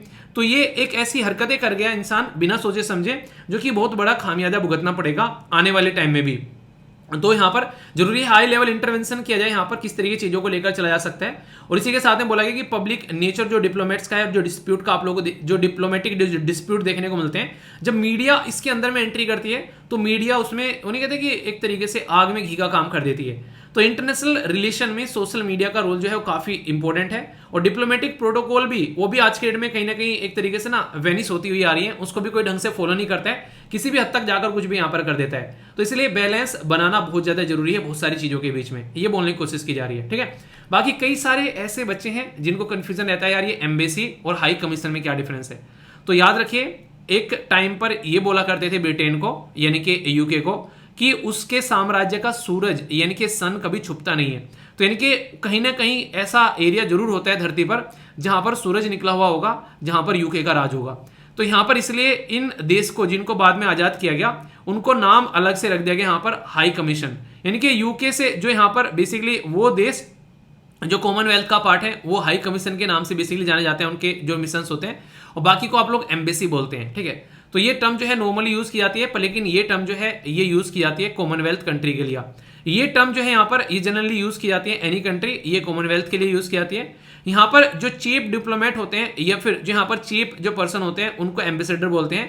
यहाँ पर चीफ डिप्लोमेट या चीफ जो पर्सन होते हैं उनको हाई कमिश्नर बोलते हैं। तो हाई कमिश्नर और एम्बेसडर में डिफरेंस एम्बेसी और हाई कमीशन के साथ में आप लोग कोरिलेट कर सकते हैं। ठीक है, तो यहाँ पर ये बहुत ही बेसिक सा डिफरेंस है और वनडे टाइप में यहाँ पर इससे डायरेक्ट क्वेश्चन बनता है एग्जाम में, तो इसलिए कोई भी कंफ्यूजन आप लोगों को इसके रिलेटेड नहीं होना चाहिए। ठीक है, तो बड़ा ही बेसिक सा एक आर्टिकल था, बेसिक इन्फॉर्मेशन थी सारी। और इंडिया और कनाडा के रिलेशन के बारे में मैंने आप लोगों से 2-3 दिन पहले भी आर्टिकल डिस्कस किया था कि क्या क्या चीजें देखने को मिलती हैं, तो वो बेसिक पॉइंट भी आप लोग यहाँ पर इंक्लूड कर सकते हैं अगर क्वेश्चन आप लोगों से यहाँ पर पूछा जाए। पर लेकिन ये है बिल्कुल कि इंटरनेशनल रिलेशन में सोशल मीडिया का क्या हाथ रहता है, क्या एंगल रहता है, इसके ऊपर अगर फ्यूचर में कोई क्वेश्चन बने तो आप लोगों को कम से कम एटलीस्ट कुछ लिखने के लिए आप लोगों के हाथ में यहाँ पर होगा। ठीक है, बाकी बताइए सोशल मीडिया किस तरीके से आग लगाती है। आज के डेट में तो व्हाट्सएप आग लगाता है काफी लार्ज स्केल पर। मेरा स्टेटस नहीं देखा, कब से स्टेटस लगा रखा मैंने मेरे मैसेज का रिप्लाई नहीं आया एक बच्चा कह रहा है कि सर अब तो व्हाट्सएप पे चैनल बना लो। मैंने कहा भाई टेलीग्राम का काम है, व्हाट्सएप का लगता है आप लोगों को चैनल बनना चाहिए, बताइए जरा कह रहा है कि सर बहुत जल्दी अपडेट मिल जाया करेगा। मैंने कहा अच्छा टेलीग्राम पे नहीं मिलता, चलिए ठीक है बताना जरूर। बाकी कैसा लगा आर्टिकल इसके बारे में भी अपनी राय जरूर देना।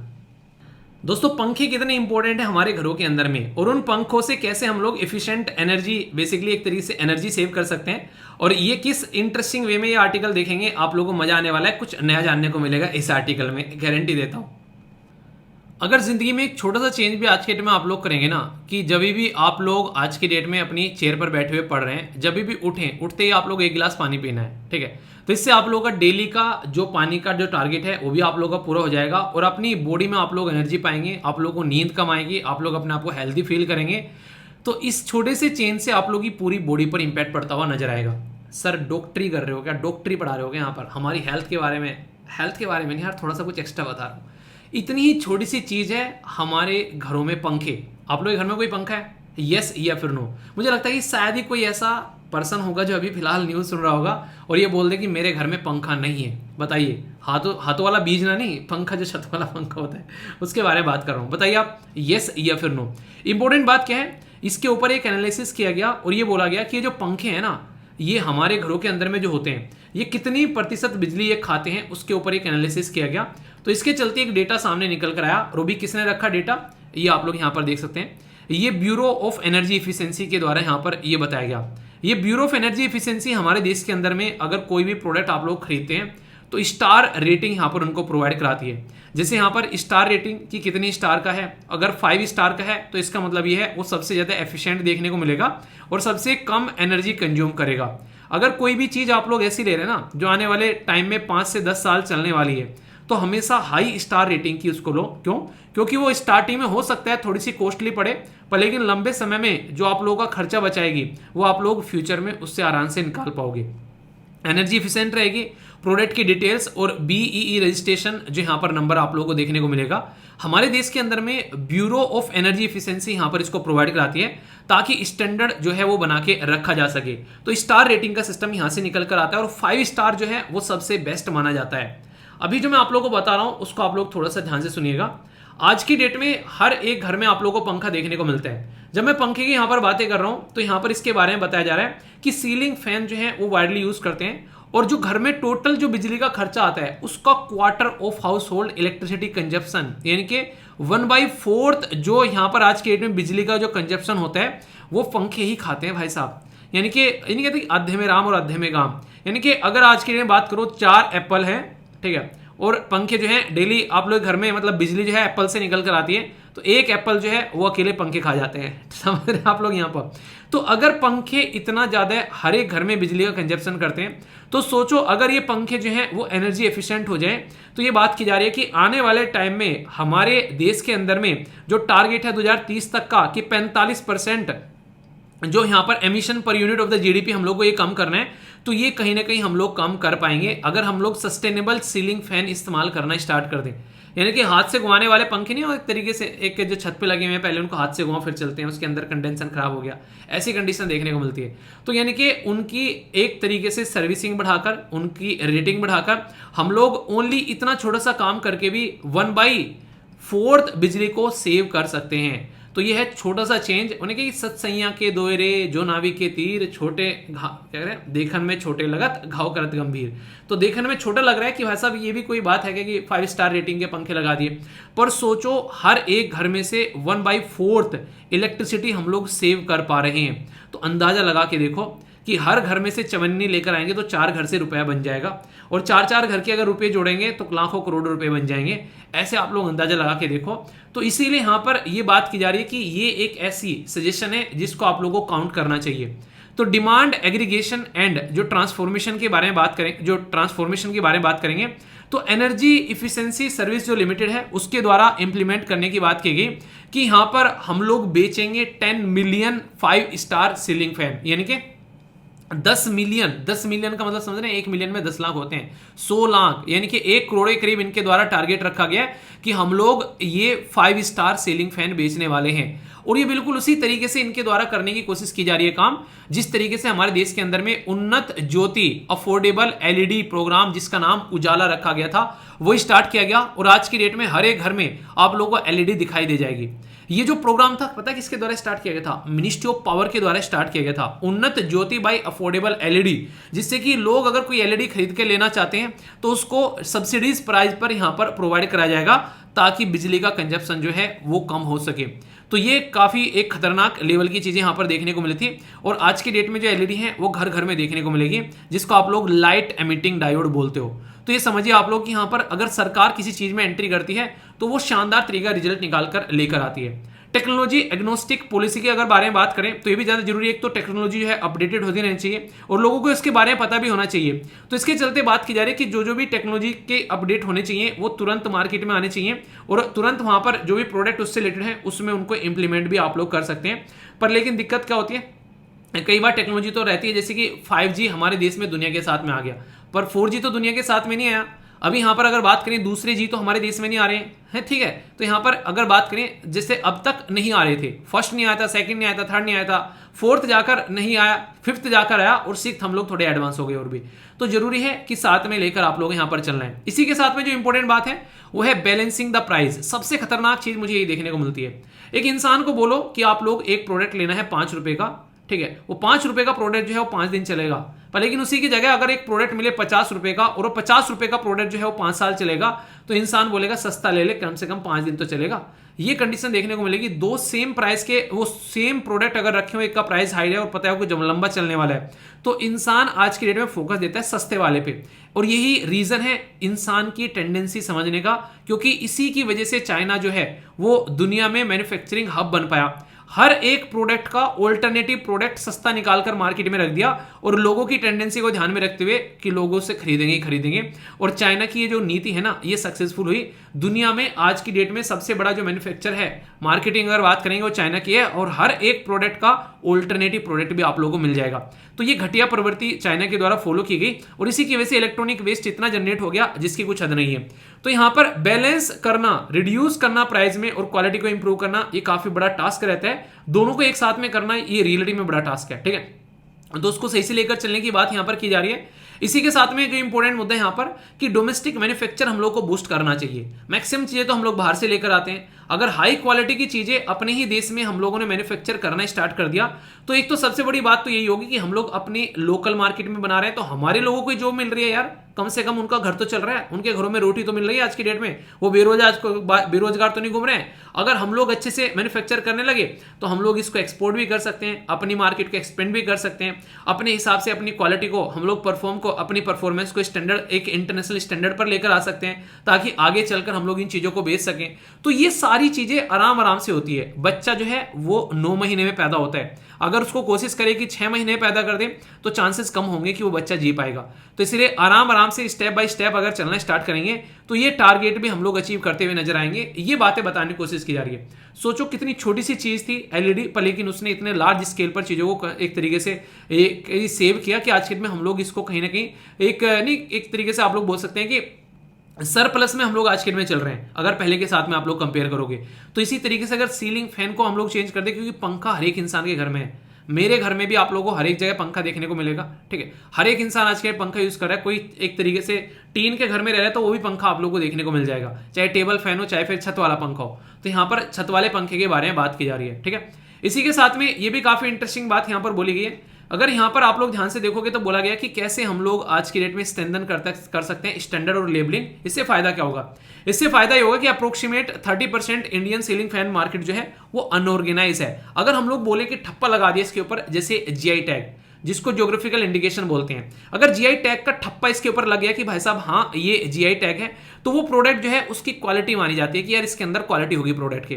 तो ऐसे ही अगर लेबल रहेगा, यहाँ पर स्टार रेटिंग रहेगी, तो अनऑर्गेनाइज सेक्टर जो है यहाँ पर लगभग 30%, जो कि इनएफिशिएंट मॉडल बेचता है, लो प्राइस में वो बेचता है और कंज्यूमर के लिए भी खतरनाक होते हैं। यहाँ पर ब्लैक मार्केट में सस्ता माल मिल जाएगा। आप लोगों को याद होगा एप्पल की जब अल्ट्रा वॉच आई थी उस टाइम पर, मतलब इतनी बुरी अतकी मार्केट में मची। वो वॉच है वो लगभग 90,000 की है, ठीक है। और यहां पर उस वॉच को मार्केट में 2-2 हजार में बेचा गया, उसको क्लोन बनाकर, और लोगों ने धड़ल्ले से खरीदी भी। ये चीजें आप लोग समझ सकते हैं यहाँ पर। क्या रियलिटी में वो 2-3 हजार जो रुपए लगाए जा रहे हैं वो वर्थ इट हैं यहाँ पर? क्योंकि वो टाइम दिखाने वाली बात करें तो वो टाइम भी ढंग से नहीं दिखाएगी, वो जल्दी बंद हो जाएगी। क्योंकि सबसे बड़ी बात तो वही है, चाइना का माल है। तो चाइना तो कई बार बड़े बड़े जो ब्रांड हैं उनकी भी मार्केट को जो है डिस्ट्रॉय करने की क्षमता रखता है, ऐसी हरकत करती है उनकी मैन्युफैक्चरिंग एक्टिविटी।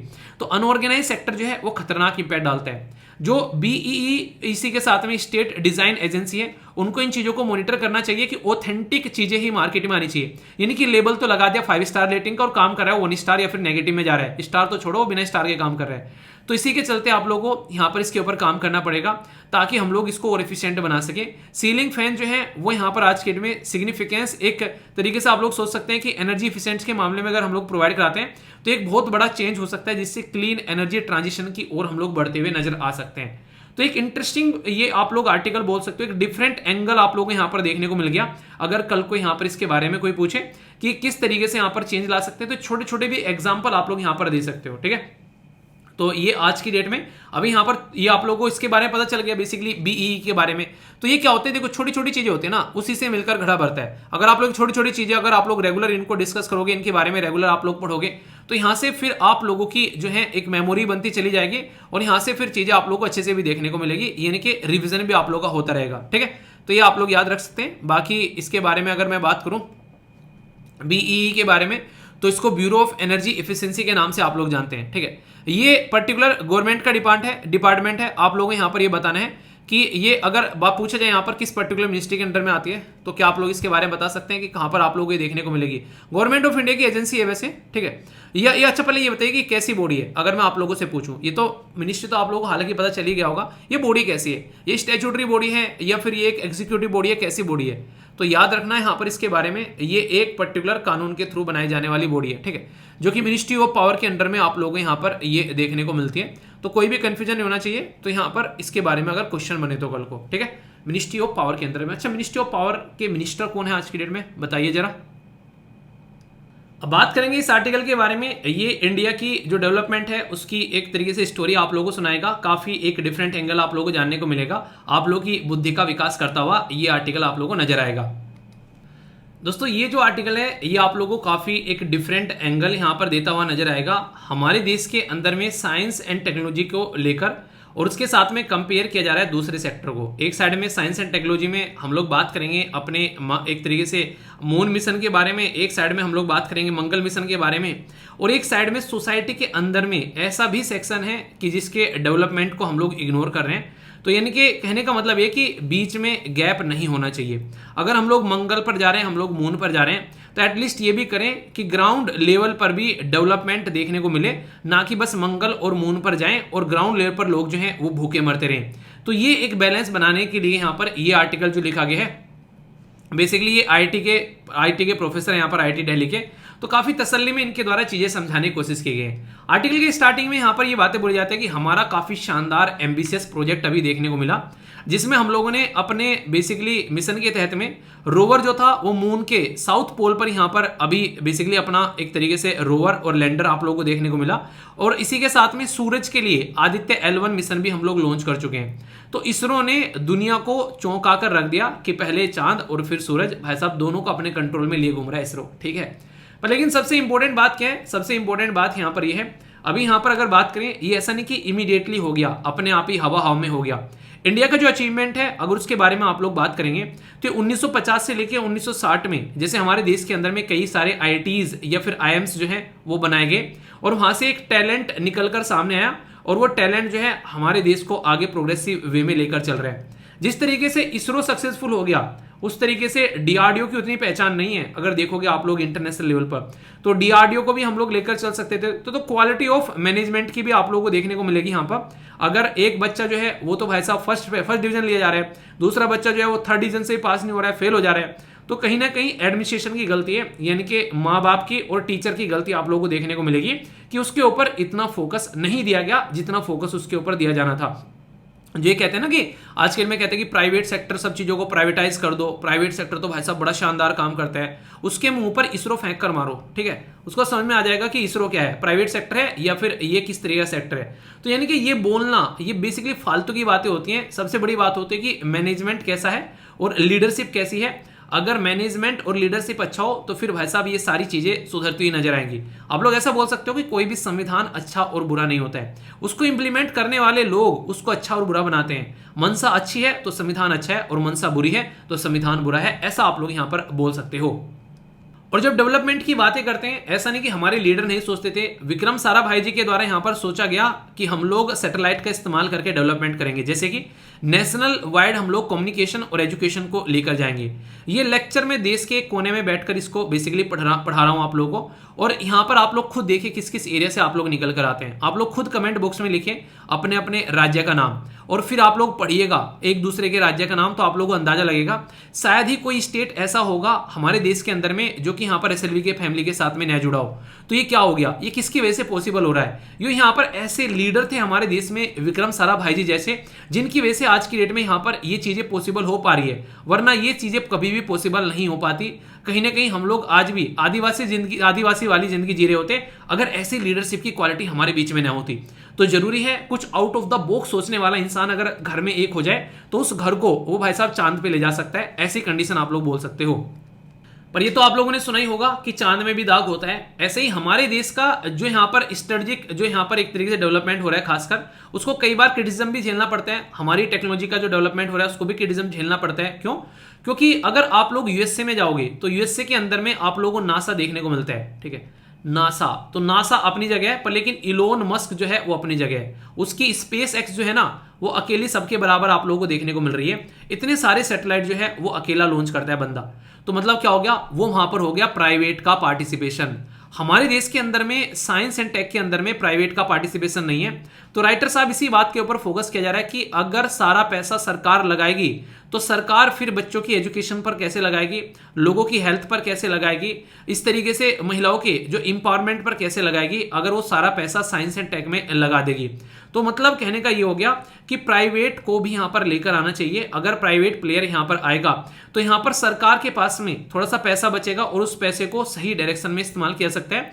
और प्राइवेट जब आएगा वो और अच्छे लेवल पर इसमें पैसा लगाएगा और वो एरिया भी बढ़ता हुआ आप लोगों को नजर आएगा।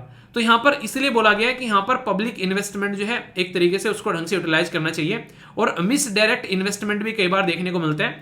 तो इसके ऊपर भी फोकस देकर चलना चाहिए। मतलब सीधा सीधा ये है, देखो सबसे बड़ी बात मैं आप लोगों को बताता हूं, जब तक घर में माँ बाप जो हैं वो डिसिप्लिन नहीं होंगे तब तक घर में बच्चे जो हैं वो डिसिप्लिन नहीं होंगे, ठीक है। ये बात सुनकर मम्मी पापा को जाकर मेरी वीडियो मत सुना देना, ठीक है। कि ये बोले थे कि पहले आप लोग डिसिप्लिन में आओ, उसके बाद में हम डिसिप्लिन में आएंगे।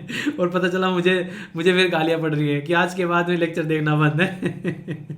मतलब कहने का ये कि जैसा माहौल होता है बच्चा नॉर्मली ऐसा ही होता है। तो यहाँ पर अगर सरकार स्टार्टिंग में माहौल बनाकर दे दे कि भाई साहब इन्वेस्टमेंट कर लो, तो इन्वेस्टमेंट होना स्टार्ट हो जाएगा यहाँ से, और फिर हम लोग उस चीज को लेकर प्रोग्रेसिव वे में आगे लेकर चल सकते हैं। यानी कि इनिशियल फेज में सरकार को ही इन्वेस्टमेंट करना पड़ेगा। पर लेकिन हमारे देश में मैं इनिशियल फेज की बातें कर ही नहीं रहा हूं। आप लोग अगर खुद देखोगे तो यहां पर तो बातें की जा रही है कि 1950 से लेकर 60 तक, और आज के डेट में हम लोग कहां बैठे हैं 2023 में, अभी भी सरकारी मैक्सिमम खर्चा कर रही है यहां पर। तो यहां पर थोड़ा सा सोचना पड़ेगा कि किस तरीके से हम लोग अपना टाइम एफर्ट लगा सकते हैं पब्लिक फंडिंग में, यहां पर किस तरीके से चीजों को लेकर चल सकते हैं प्राइवेट प्लेयर को यहां पर, ताकि यहां पर सही तरीके से लॉन्ग टर्म पर हम लोग चीजों को लेकर चल सकें। तो बोला गया कि public funding as a private player ये may not invest due to a long term return. मतलब समझिए ध्यान से थोड़ा सा आप लोग यहां पर देखिए, अगर प्राइवेट के बारे में आप लोग बात करेंगे तो प्राइवेट वाला क्या सोचता है, प्राइवेट वाला हमेशा ये सोचता है कि इमीडिएटली रिटर्न आ जाए। याद होगा आप लोगों को दिल्ली के अंदर में एक मेट्रो लिंक था जो कि दिल्ली मेट्रो स्टेशन से लेके वो एयरपोर्ट तक जाता था। नुकसान हुआ भाई साहब, रिलायंस छोड़कर भाग गया बीच में। तो कंडीशन क्या है, उनको प्रॉफिट चाहिए यहां पर। तो इनिशियली तो यहां पर अगर बात करें तो गवर्नमेंट करेगी यहां पर, ठीक है। तो यहां पर पब्लिक गुड है इन द नेचर, लेकिन उनको अगर दिखने लगेगा आगे चलकर कि हाँ प्रॉफिट हो रहा है, तो फिर वो कूद कर इसके अंदर में आएंगे भी, आप लोग ऐसा बोल सकते हैं। और ऐसा नहीं है कि ऐसा कहीं और नहीं हुआ है। मैंने कहता कि ये पहले भी हुआ है मन्नू शर्मा, तो पहले कहां पर हुआ है। हमारे देश के अंदर में सरकार के सपोर्ट से फार्मास्यूटिकल इंडस्ट्री और इंफॉर्मेशन टेक्नोलॉजी, ये गवर्नमेंट ने पहले यहां पर अच्छा खासा सपोर्ट दिया, स्टेट स्पॉन्सर्ड निकल कर आया, और प्राइवेट प्लेयर ने फिर यहां पर इसके अंदर में जंप करना स्टार्ट कर दिया। यानी कि पहले भी यहां पर इतना शानदार तरीके का आज के दिन में हमारा सेक्टर है फार्मास्यूटिकल, कि हमारे देश में सबसे ज्यादा जेनरिक दवाई बनती है दुनिया में, और उसको हम लोग दुनिया भर में बेचते हैं। WHO तो भाई साहब हमारे गुणगान गाता है, पैर धो धोकर पीता है कि जहां जहां पर दवाइयां नहीं मिलती हैं तो वहां इंडिया की दवाइयां पहुंच जाती हैं। तो ये अंदाजा आप लोग लगा सकते हैं। तो फिर साइंस एंड टेक्नोलॉजी के फील्ड में हम लोग क्यों नहीं कर सकते, इसरो और यहां पर DRDO के साथ में मिलकर हम लोग ऐसा क्यों नहीं करा सकते। अभी टाटा जो है वो आकर जुड़े हैं, और भी कई सारी बड़ी बड़ी एजेंसी आकर जुड़ रही हैं। तो आने वाले टाइम में फ्यूचर जो है ब्राइट है। तो टेक्नोलॉजिकल एडवांसमेंट के बारे में जब हम लोग बात करते हैं, ये कई बार जो है देश के अंदर में बोला जा रहा है कि टेक्नोलॉजिकल एडवांसमेंट तो हो रहा है, पर लेकिन डेवलपमेंट देश के अंदर नहीं हो रहा है। जैसे मैंने बोला एजुकेशन का लेवल अगर देखोगे आप लोग यहां पर, मैं तो बोलना चाह रहा था बेसिकली कि जवान मूवी जब देखी गई तो जवान मूवी में यहां पर क्या दिखाया गया, जवान मूवी में यहां पर हेल्थ दिखाया गया, जवान मूवी में यहां पर किसान दिखाया गया, जवान मूवी में यहां पर वुमेन इंपावरमेंट दिखाया गया, पोल्यूशन को दिखाया गया। मैं बोल रहा था कि एजुकेशन को और दिखा देते, बिहार की वो वीडियो दिखा देते जब जिसमें बिहार में वो टीचर पढ़ा रहे हैं और वो क्या क्या बोल रहे हैं, और स्कूल में जो बेसिकली वो नहीं एक तरीके से बच्चे जो है स्पाइडरमैन की तरह वो बिल्डिंगों पर लटक रहे हैं, तो एजुकेशन वाला सेक्टर भी कवर हो जाता है वहां पर साथ ही साथ में। तो ये काफी ज्यादा खतरनाक चीज है कि कहीं ना कहीं एक चीज तो इतना ऊपर चले गए। ये बिल्कुल ऐसे जैसे इंडिया और भारत जब हम लोग बोलने लगते हैं कि इंडिया बोलते हैं भाई साहब शहर हो गया और भारत बोलते हैं गांव हो गया, तो यानी कि एक डिवीजन सोसाइटी के अंदर में देखने को मिलता है। तो इसलिए जरूरी है कि कैसे चीजों को साथ में लेकर चले। तो डेवलपमेंट जो प्रोग्रेस अगर आज की डेट में आप लोगों को देख रही है, इनइक्वालिटी पर एक साइड में बढ़ती जा रही है, एजुकेशन लोगों को मिल नहीं रही है, तो फिर वो डेवलपमेंट जो है उसको प्रोग्रेसिव डेवलपमेंट आप लोग नहीं बोलोगे, ठीक है। तो जरूरी है कि सिक्के के एक तरीके दोनों पहलू को देखकर आप लोगों को चलना है। और जब मैं शब्द इनइक्वालिटी यहां पर इस्तेमाल कर रहा हूं तो ये काफी लार्ज स्केल पर आप लोग डिफरेंट सेक्शन में भी देख सकते हैं। जैसे एजुकेशन के बारे में बात करें, सोसाइटी में आप लोगों को देखने को मिलेगा, हेल्थ में आप लोगों को देखने को मिलेगा। बहुत सारे लोग ऐसे हैं आज की डेट में अपना प्रॉपर हेल्थ का इलाज नहीं करवा पाते हैं, काफी हद तक तो हेल्थ को इग्नोर करते रहते हैं कि हाँ ठीक हो जाएगा ऐसे ही, पर लेकिन जब वो बीमारी लाइलाज बन जाती है और फिर लगता है कि यार गलती कर दी, ये कंडीशन है। तो इनइक्वालिटी जो है वो limited domestic demand, slow manufacturing और ग्रोथ, और इसी के साथ में जो एक तरीके से एंटरप्रेन्योरशिप है उसको भी रोकती नजर आती है, ठीक है। तो इसके लिए जरूरी है यहाँ पर अगर बात करें, इसके ऊपर बात करना चाहिए। एक लार्ज सोशल बेस हम लोग बेसिकली लेकर चल सकते हैं, जहां कम लोग हो वहां पर ज्यादा इंक्लूड कर सकते हैं, और इन चीजों को जितना अच्छे से लेकर चलेंगे देश के अंदर में उतना ही इंक्लूसिव डेवलपमेंट भी आप लोगों को देखने को मिलेगा। और ये आज की बात नहीं है, पहले से बात की जाती है यहाँ पर कि हम लोग को बेसिकली अगर कोई भी काम करना है, पहले एक ईंट जो है सरकार के द्वारा रखनी पड़ेगी, फिर 4 ईंट जो है वो प्राइवेट वाले आकर रख देंगे, यानी कि बेस जो है वो बनाना ही बनाना पड़ेगा। तो यहां पर अगर बात करें, रीस्टेट करना, सपोर्ट करना टेक्नोलॉजी और इंडस्ट्रियल कैपेबिलिटी को, और फोकस करना हेल्थ और एजुकेशन पर, और इसी के साथ में रिड्यूस करना इनइक्वालिटी, ये बेसिक मुद्दा यहां पर होना चाहिए। अगर इसको लेकर हम लोग साथ में बढ़ेंगे तो फिर हम लोग सोसाइटी को एक प्रोग्रेसिव सोसाइटी बना पाएंगे, और सस्टेनेबल डेवलपमेंट गोल को भी हम लोग अचीव करते हुए नजर आएंगे। तो ये बातें यहां पर बताई गई है। बैलेंस बनाने की बेसिकली कोशिश यहां पर की जा रही है कि कैसे हम लोग डेवलपमेंट और इसको साथ में लेकर चल सकते हैं। आप लोग की क्या रहे इसके बारे में, इंपॉर्टेंट लगा, कुछ बातें दिमाग में घुसी, मतलब कैसा लगा। तो यहाँ पर कंपेयर करने की बात है तो ये भी एक इंपॉर्टेंट पॉइंट है, अगर आप लोग यहाँ पर चीजें लिखने के लिए भी आ जाए तो वहां के लिए भी आप लोग इसको देख सकते हैं, ठीक है। तो शानदार तरीके से एक तरीके से पॉजिटिव डेवलपमेंट निकल कर आता है अगर प्राइवेट सेक्टर भी आकर साथ में पार्टिसिपेट कर कंधे से कंधा मिलाकर आगे बढ़ता है। ओके, है कि नहीं दोस्तों। ये जो न्यूज़ है ये आप लोगों को नेशनल लेवल की न्यूज़ यहाँ पर देखने को मिलेगी और ये आज ही के द हिंदू न्यूज़पेपर के अंदर भी इसको कवर किया गया है कि देश के अंदर में जो भी हमारे टीवी है, चैनल है, बेसिकली आप लोगों को पता है कि हर एक घर में टेलीविज़न आप लोगों को देखने को मिलता है। तो उन टेलीविज़न को एक इंडिपेंडेंसी रहती है कि वो किस तरीके से ऑटोनॉमी के साथ में काम कर पाते हैं। पर लेकिन मुद्दा यहाँ पर यह है कि अगर उन टेलीविज़न को ऑटोनॉमी देनी है, इसी के साथ साथ में उनको ये भी ध्यान रखना पड़ेगा कि वो किसी भी इंसान को अपने टेलीविज़न पर लाकर ब्रॉडकास्ट न करें जिसके ऊपर टेररिज्म के चार्जेस यहाँ पर देखने को मिलते हो। आखिर ये किसके तहत यहाँ पर इनके द्वारा बात बोलेगी और कौन सी मिनिस्ट्री यहाँ पर इसको रेगुलेट करती है, तो याद रखना यह है ministry of information and broadcasting. इसके द्वारा यहाँ पर ये सारी बातें बोली गई हैं कि यहाँ पर आप लोगों को चीज़ें थोड़ी सी ध्यान रखनी पड़ेगी।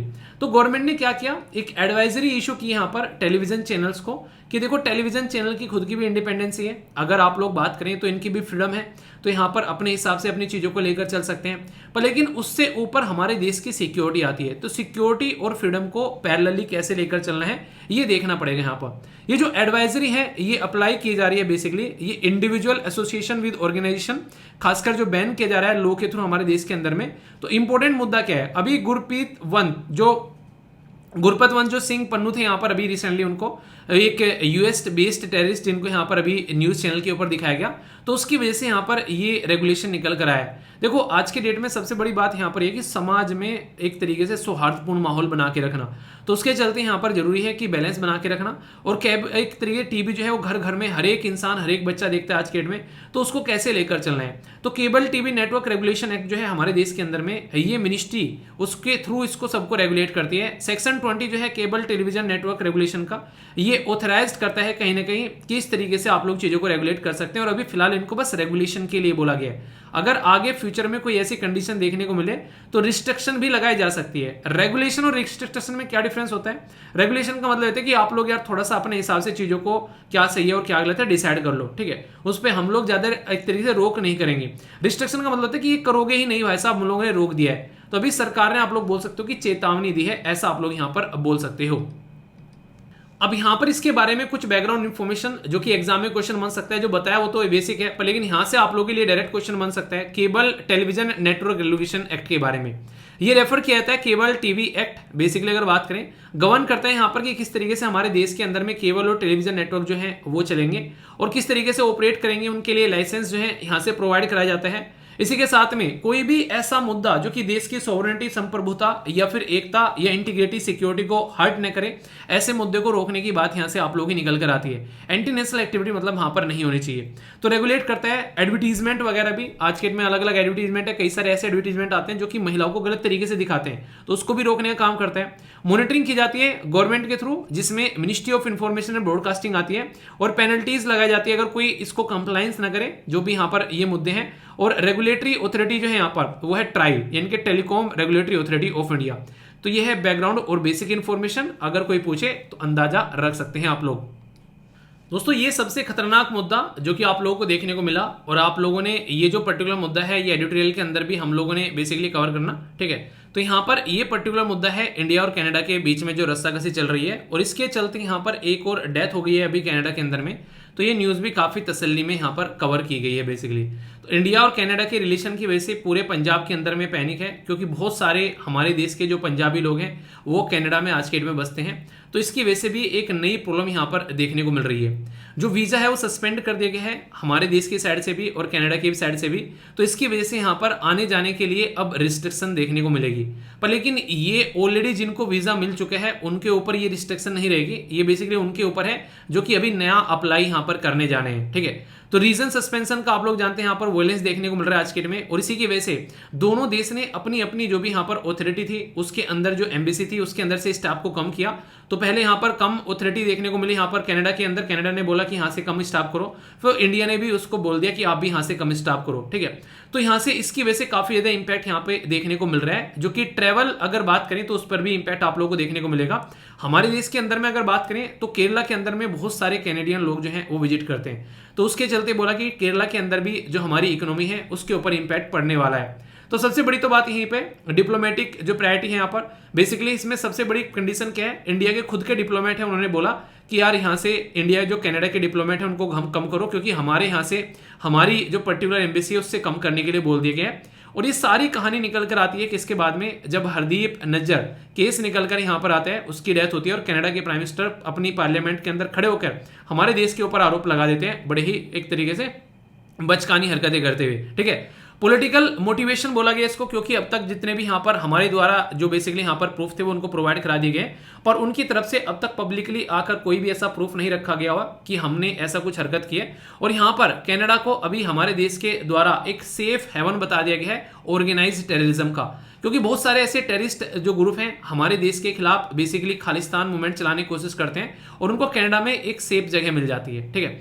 इसी के साथ में एक्सट्रेडिशन रिक्वेस्ट की बात की जा रही है, तो यहाँ पर इंडिया ने भी बोला है कि 25 जो इंडिविजुअल जो टेररिस्ट हैं यहाँ पर जिनके चार्ज है कनाडा के अंदर में रहते हैं, तो यहाँ पर देखो सबसे बड़ी बात क्या होती है, हम उनको बार बार लिस्ट देते हैं कि भाई साहब ये लिस्ट है, इनको निकालो यहाँ से, पर लेकिन वो उनको सपोर्ट प्रोवाइड कराते हैं। ये बिल्कुल ऐसे कि कनाडा दूसरा पाकिस्तान बन चुका है। पाकिस्तान की भी कमेंट्री आ रही है, वो नहीं कहते कि तुम अगर लड़ाई होगी तो तीसरा मजे लेगा, हालांकि पाकिस्तान की कमेंट्री है वो इग्नोर कर दी गई कंप्लीटली, तो उसकी वजह से यहाँ पर ये बातें देखने को मिल रही है, ठीक है। बाकी कनाडा के बारे में अगर जानना चाहते हैं थोड़ा बहुत इन्फॉर्मेशन तो यहाँ पर प्रोवाइड करा दी गई है, आप लोग इसको देख सकते हैं। लेक और रिवर वगैरह के बारे में बेसिक इन्फॉर्मेशन है, और कनाडा जो है एरिया वाइज रसिया के बाद में दूसरी दुनिया में सबसे बड़ी कंट्री है, ठीक है। तो ये बेसिक इन्फॉर्मेशन, इसके बारे में कंफ्यूज आना नहीं है। दोस्तों ये न्यूज जो है वो स्टेट से निकल कर आ रही है, और स्टेट भी कौन सा, उत्तर प्रदेश, जिसको आप लोग मिनी इंडिया बोलते हैं। सोचो आज की डेट में हमारे देश की जो इकोनॉमी है वो लगभग 3.45 ट्रिलियन के करीब आप लोगों को देखने को मिलती है, और यहाँ पर उत्तर प्रदेश अकेला बोल रहा है कि मैं 1 ट्रिलियन तो अकेली मैं बेसिकली इकोनॉमी में प्रेजेंट करूंगा। अभी उसी चीज को ध्यान में रखते हुए Uttar Pradesh international trade show ये ऑर्गेनाइज कराया जा रहा है, वो भी कहां पर, ग्रेटर नोएडा के अंदर में 21 से लेके 25 सितंबर तक आप लोगों को देखने को मिलेगा। India expo centre and mart greater Noida, तो बिगेस्ट ये आप लोगों को देखने को मिलेगा ऐसा पर्टिकुलर शो उत्तर प्रदेश के अंदर में, जो कि ज्वाइंटली ऑर्गेनाइज करा जा रहा है गवर्नमेंट ऑफ उत्तर प्रदेश और इंडियन जो एक्सपोजिशन मार्ट लिमिटेड है उनके द्वारा। ये इंटरनेशनल ट्रेड शो आप लोगों को यहाँ पर देखने को मिल रहा है। अभी मैंने स्टार्टिंग में ही आप लोगों को बताया कि देश जो है उसकी जो इकोनॉमी है वो 3.45 ट्रिलियन आप लोगों को देखने को मिलेगी। उत्तर प्रदेश अकेला कह रहा है कि 1 ट्रिलियन जो है वो मैं यहाँ पर प्रेजेंट करूंगा, तो उसी के चलते ऐसे शो जो है वो ऑर्गेनाइज यहाँ पर कराए जा रहे हैं। और हमारा देश आने वाले टाइम में दुनिया में 5th लार्जेस्ट इकोनॉमी, अभी 5th लार्जेस्ट इकोनॉमी है, अगर 3rd पर आता है तो उत्तर प्रदेश का काफी बड़ा रोल उसके अंदर में देखने को मिलेगा, ठीक है। तो उसके चलते यहाँ पर ये शो देखने को मिल रहा है। उत्तर प्रदेश एक ऐसा राज्य है हमारे देश के अंदर में जो कि आप लोगों को नॉर्दर्न स्टेट देखने को मिलता है, और सबसे बड़ी बात क्या है कि ये मोस्ट पॉपुलस राज्य है हमारे देश के अंदर में। कैपिटल लखनऊ है, जिसकी अपनी ही एक हिस्टोरिकल इंपॉर्टेंस है, और आप लोग जानते हैं मेजर सिटी जैसे कानपुर, आगरा, वाराणसी और इलाहाबाद, जिसको आज की डेट में प्रयागराज बोलते हैं। हिस्टोरिकल इंपॉर्टेंस अगर देखोगे तो यहाँ पर ये ताजमहल आगरा के अंदर में, इसी के साथ में 7 वंडर के अंदर इंक्लूडेड है। ये कौन कौन आप में से ताजमहल गया बताना जरूर। कल्चर डाइवर्सिटी के पॉइंट ऑफ व्यू से बात करें तो आप लोगों को देखने को मिलेगा वेरियस ट्रेडिशनल लैंग्वेज और क्यूजीन आप लोगों को देखने को मिलेगी। उत्तर प्रदेश के अंदर में भी काफी सारी चीजें, जैसे आगरा का पेठा, इसी तरीके से और भी कई सारी चीजें। उत्तर प्रदेश जो है वो डाइवर्स इकोनॉमी है, एग्रीकल्चर, मैन्युफैक्चरिंग, सर्विस सेक्टर, सारी चीजें आप लोगों को उत्तर प्रदेश के अंदर देखने को मिलती हैं। तो अगर स्टेट पीसीएस की तैयारी कर रहे हैं तो ये आप लोगों के लिए इंपॉर्टेंट डेटा है। अगर बात करें उत्तर प्रदेश के बारे में कुछ और एक्स्ट्रा इन्फॉर्मेशन, तो ये लीडिंग एग्रीकल्चर स्टेट है। अगर बात करें जैसे कि वीट, राइस और शुगर कैन उत्तर प्रदेश में भर भरकर आप लोगों को मिल जाएगा। उत्तर प्रदेश का काफी बड़ा रोल है इंडियन पॉलिटिक्स के अंदर में। आप लोगों को पता है पार्लियामेंट में सबसे ज्यादा जो सीट है उत्तर प्रदेश प्रेजेंट करता है। बताइए कितनी सीट है? उत्तर प्रदेश वाले तो कम से कम आंसर देना, और जो अलग स्टेट से आते हैं वो अपना आंसर बताना, ठीक है। इसी के साथ में नेशनल लेवल पर आप लोगों को ये काफी ज्यादा पॉलिटिकल इन्फ्लुएंस देखने को मिलेगा। एजुकेशन के पॉइंट ऑफ से भी पीछे नहीं है, जैसे बीएचयू और आईआईटी कानपुर बड़े ही फेमस इंस्टीट्यूशन है, ये उत्तर प्रदेश के अंदर में है। रिलीजियस के पॉइंट ऑफ से बात करें तो आप लोगों को वाराणसी एक होलेस्ट सिटी उत्तर प्रदेश के अंदर ही है, जो कि हमारे देश के प्राइम मिनिस्टर मोदी साहब की कॉन्स्टिट्यूएंसी भी है। हिंदी ऑफिशियल लैंग्वेज है बेसिकली उत्तर प्रदेश के अंदर में, अगर बेसिक आप लोग यहां पर समझे तो बड़ी ही इंपॉर्टेंट सी इंफॉर्मेशन है। अब क्वेश्चन का आंसर ही देना है, उत्तर प्रदेश हमारे देश के कितने राज्य को टच करता है, ये आप लोग को बताना है। ये भी एक स्टेट से रिलेटेड न्यूज है यहाँ पर, और ये बात की जा रही है किसके बारे में, कर्नाटका के बारे में। कर्नाटका को जो शेयर है representation in the legislative assembly वो लोवेस्ट देखने को मिल रहा है। हाईएस्ट याद है आप लोगों को, मैंने बताया था किसका है, हाईएस्ट आप लोगों को देखने को मिलता है वेस्ट बंगाल का। हमारे देश के अंदर में जो पार्लियामेंट में रिप्रेजेंटेशन है महिलाओं का वो लगभग 15% आप लोगों को देखने को मिलता है, जो कि हम लोग को अभी बढ़ाना है। और इसी के चलते वुमेन रिजर्वेशन जो बिल है वो अभी राज्यसभा के द्वारा भी पास कर दिया गया है, पर इमीडिएटली वो इंप्लीमेंट नहीं होगा, ये आप लोग याद रखिएगा। तो कर्नाटका जो है इसके अंदर में बोले तो वुमेन रिजर्वेशन जो है वो पास किया गया यहाँ पर इंडियन पार्लियामेंट के द्वारा, बट लेकिन अगर रिप्रेजेंटेशन बात करें वुमेन की कर्नाटका के अंदर में वो काफी कम है। तो 4.5% टोटल जो स्ट्रेंथ है असेंबली की उसमें देखने को मिलेगी, तो वुमेन को कोई ज्यादा फोकस दिया नहीं गया, तो 6th लोवेस्ट है अमंग इंडियन स्टेट के अंदर भी। अगर सदर्न स्टेट में आप लोग बात करेंगे तो कर्नाटका जो है वो लोवेस्ट देखने को मिलेगा वुमेन के बारे में। आंध्र प्रदेश लीडिंग है 8% आप लोगों को देखने को मिलेगी, केरला 7.9, तमिलनाडु, और ये भी कोई ज्यादा अच्छे हैं नहीं, मतलब यहां पर तो ज्यादा रिप्रेजेंटेशन होनी चाहिए थी महिलाओं की, यहां पर कम देखने को मिल रही है। ये थोड़ा सा सरप्राइजिंग लगा, क्योंकि एजुकेशन का लेवल अच्छा खासा है, तो फिर भी यहां पर आप लोग केरला और तमिलनाडु के अंदर भी इस पर्टिकुलर मुद्दे पर कोई ज्यादा जागरूकता देखने को आप लोगों को नहीं मिलेगी। ठीक है दोस्तों, ये जो टॉपिक है इसको आप लोग पॉलिटी के साथ में कनेक्ट कर सकते हैं। और इंपॉर्टेंट बात क्या है, बात की जा रही है वाटर के बारे में, यानी कि पानी के बारे में। सबसे पहले आप लोगों को ये पता होना चाहिए कि अगर हम लोग संविधान के अंदर में जाएंगे तो 7वें शेड्यूल के अंदर में 3 लिस्ट हैं। एक को बोलते हैं यूनियन लिस्ट, दूसरे को बोलते हैं स्टेट लिस्ट, और तीसरे को बोलते हैं कॉन्करेंट लिस्ट। तो यहाँ पर जो पानी है वो आप लोगों को स्टेट लिस्ट के अंदर में देखने को मिलेगा एंट्री नंबर 17 में। पर लेकिन जब पानी के बारे में बात आती है 2 राज्यों के बीच में, तो यहाँ पर आप लोगों को देखने को मिलेगा 56 के अंदर में, बेसिकली यूनियन लिस्ट के अंदर में, कि यहाँ पर इसको कैसे रेगुलेट करना है। पर लेकिन यहाँ पर मुद्दा आप लोगों को देखने को मिलेगा, जो पानी से रिलेटेड सारा मैटर है उसको ठीक करने के लिए पूरी रेस्पॉन्सिबिलिटी जो है वो सेंट्रल गवर्नमेंट के हाथ में दी गई है, कि अगर कोई ऐसी दिक्कत आती है तो सेंट्रल गवर्नमेंट यहाँ पर काम करेगी। और ऐसा नहीं कि सेंट्रल गवर्नमेंट काम नहीं करती है, उसने काम भी किया है। रिवर जो बोर्ड बनाया है 1956 का, इंटर स्टेट वाटर डिस्प्यूट बनाया 1956 के अंदर में, पर मुद्दा यहाँ पर क्या निकल के आता है, फिर भी यहाँ पर सोल्यूशन नहीं निकल पाता है। जब यहाँ पर इनके पास में सॉल्यूशन नहीं निकल पाता है, ट्रिब्यूनल सॉल्यूशन देता है, उसको भी नहीं मानते हैं, फिर केस जाता है सुप्रीम कोर्ट के अंदर में। और सुप्रीम कोर्ट वैसे डायरेक्टली इसके अंदर में इंटरवीन नहीं कर सकता है, पर लेकिन जब यहाँ पर मैटर जाता है वहां से बाद में, तो फिर सुप्रीम कोर्ट को सुनना पड़ता है, क्योंकि सुप्रीम कोर्ट के हाथ में है पावर कई सारे आर्टिकल को लेकर। यानी कि अगर 2 राज्यों के बीच में लड़ाई लगती है, सेंटर और स्टेट के बीच में लड़ाई लगती है, तो आर्टिकल 131 इसकी पावर है सुप्रीम कोर्ट के हाथ में कि कैसे उसको डील करना है। आर्टिकल इसी के साथ में 142 सुप्रीम कोर्ट का यही अधिकार देता है कि कैसे सुप्रीम कोर्ट जो है वो कंप्लीट जस्टिस प्रोवाइड करा सकता है। तो अभी हुआ क्या है मुद्दा, कावेरी वाटर जो डिस्प्यूट को लेकर यहाँ पर ये अभी क्या हुआ, यहाँ पर ये बोला गया कि यहाँ पर अभी बेसिकली एक पर्टिकुलर डिसीजन था जिसमें सुप्रीम कोर्ट के पास में पहुंच गया कर्नाटका, और सुप्रीम कोर्ट ने बोला कि यहाँ पर जो डिसीजन दिया गया है ऑलरेडी, जो यहाँ पर कमेटी बैठी हुई है वो सारी इसका सोल्यूशन निकालेंगे। यहाँ पर उसके अंदर में काफी एक्सपर्ट है कि कैसे कैसे पानी का डिस्ट्रीब्यूशन होना है, कहाँ कहाँ पर मानसून आ रहा है, कैसे कैसे सारी चीजें आनी है। पर लेकिन सुप्रीम कोर्ट ने इंटरवीन करने से जैसे ही मना किया, कर्नाटका गवर्नमेंट उससे खुश नहीं हुई, और वो डायरेक्ट जो है बोल रही है कि हम लोग सेंटर के पास में जाएंगे, और सेंटर के पास में गुहार लगा रहे हैं जाकर कि इसमें आप लोग फिर से बेसिकली आकर इसमें इंटरफियर करो, क्योंकि रीजन क्या है, सेंटर में भी सेम गवर्नमेंट है और कर्नाटका के अंदर भी सेम गवर्नमेंट है। तो भी देखने वाला मुद्दा क्या है वो आने वाले टाइम में आप लोगों को देखने को मिलेगा। तो कावेरी वाटर डिस्प्यूट ये काफी पुराना आप लोगों को यहाँ पर नजर आता है दोनों के बीच में, इसके बारे में आप लोग याद रख सकते हैं। ये आज की डेट में भी देखें तो यहाँ पर ये ऐसा नहीं कि अभी का है, 1990 से चल रहा है ये। कर्नाटका, केरला, तमिलनाडु और पुदुचेरी के बारे में आप लोगों को मैंने कई बार पढ़ाया भी है कि 2007 में ट्रिब्यूनल का डिसीजन आया था, फिर उसके बाद में यहाँ पर ये डिसीजन आया, उसके बाद में सारे मुद्दे आप लोग देखते हैं। तो बेसिक इन्फॉर्मेशन बहुत सारी है यहाँ पर जो मैंने आप लोगों को प्रोवाइड करा दी है कि किस किस के बीच में आप लोगों को देखने को मिलता है। 2007 में डिसीजन आया, फिर उससे खुश नहीं हो तो फिर सुप्रीम कोर्ट में चले गए, सुप्रीम कोर्ट का डिसीजन आया, तो इस तरीके से यहाँ पर पूरा मुद्दा देखने को मिलता है। ठीक है, तो ये बेसिक चीजें हैं, ये याद रखना। 4 राज्य हैं इसमें, ये याद रखना, इसको कंफ्यूजन में मत आप लोग रखना। ठीक है, ये जो न्यूज है पर्सन इन न्यूज आप लोगों को देखने को मिलेगी, और कमलेश चंद्रा जो है उनको सेबी के अंदर में यहाँ पर एक तरीके से फुल टाइम मेंबर यहाँ पर बनाया गया है। सेबी हमारे देश की बहुत इंपॉर्टेंट बॉडी है, security and exchange board of India, जो हमारे देश के अंदर में जो पर्टिकुलर एक रेगुलेटरी के तौर पर काम करती है, और ये स्टैट्यूटरी बॉडी है। तो इसके अंदर कोई भी अगर अपॉइंटमेंट होती है, कुछ भी ऐसी चीजें होती है, तो डायरेक्ट आप लोगों से ये न्यूज में आती है और क्वेश्चन पूछा जा सकता है। तो यहाँ पर ये सर्व कर रहे हैं joint secretary tax and policy legislation के अंदर में, डिपार्टमेंट ऑफ रेवेन्यू।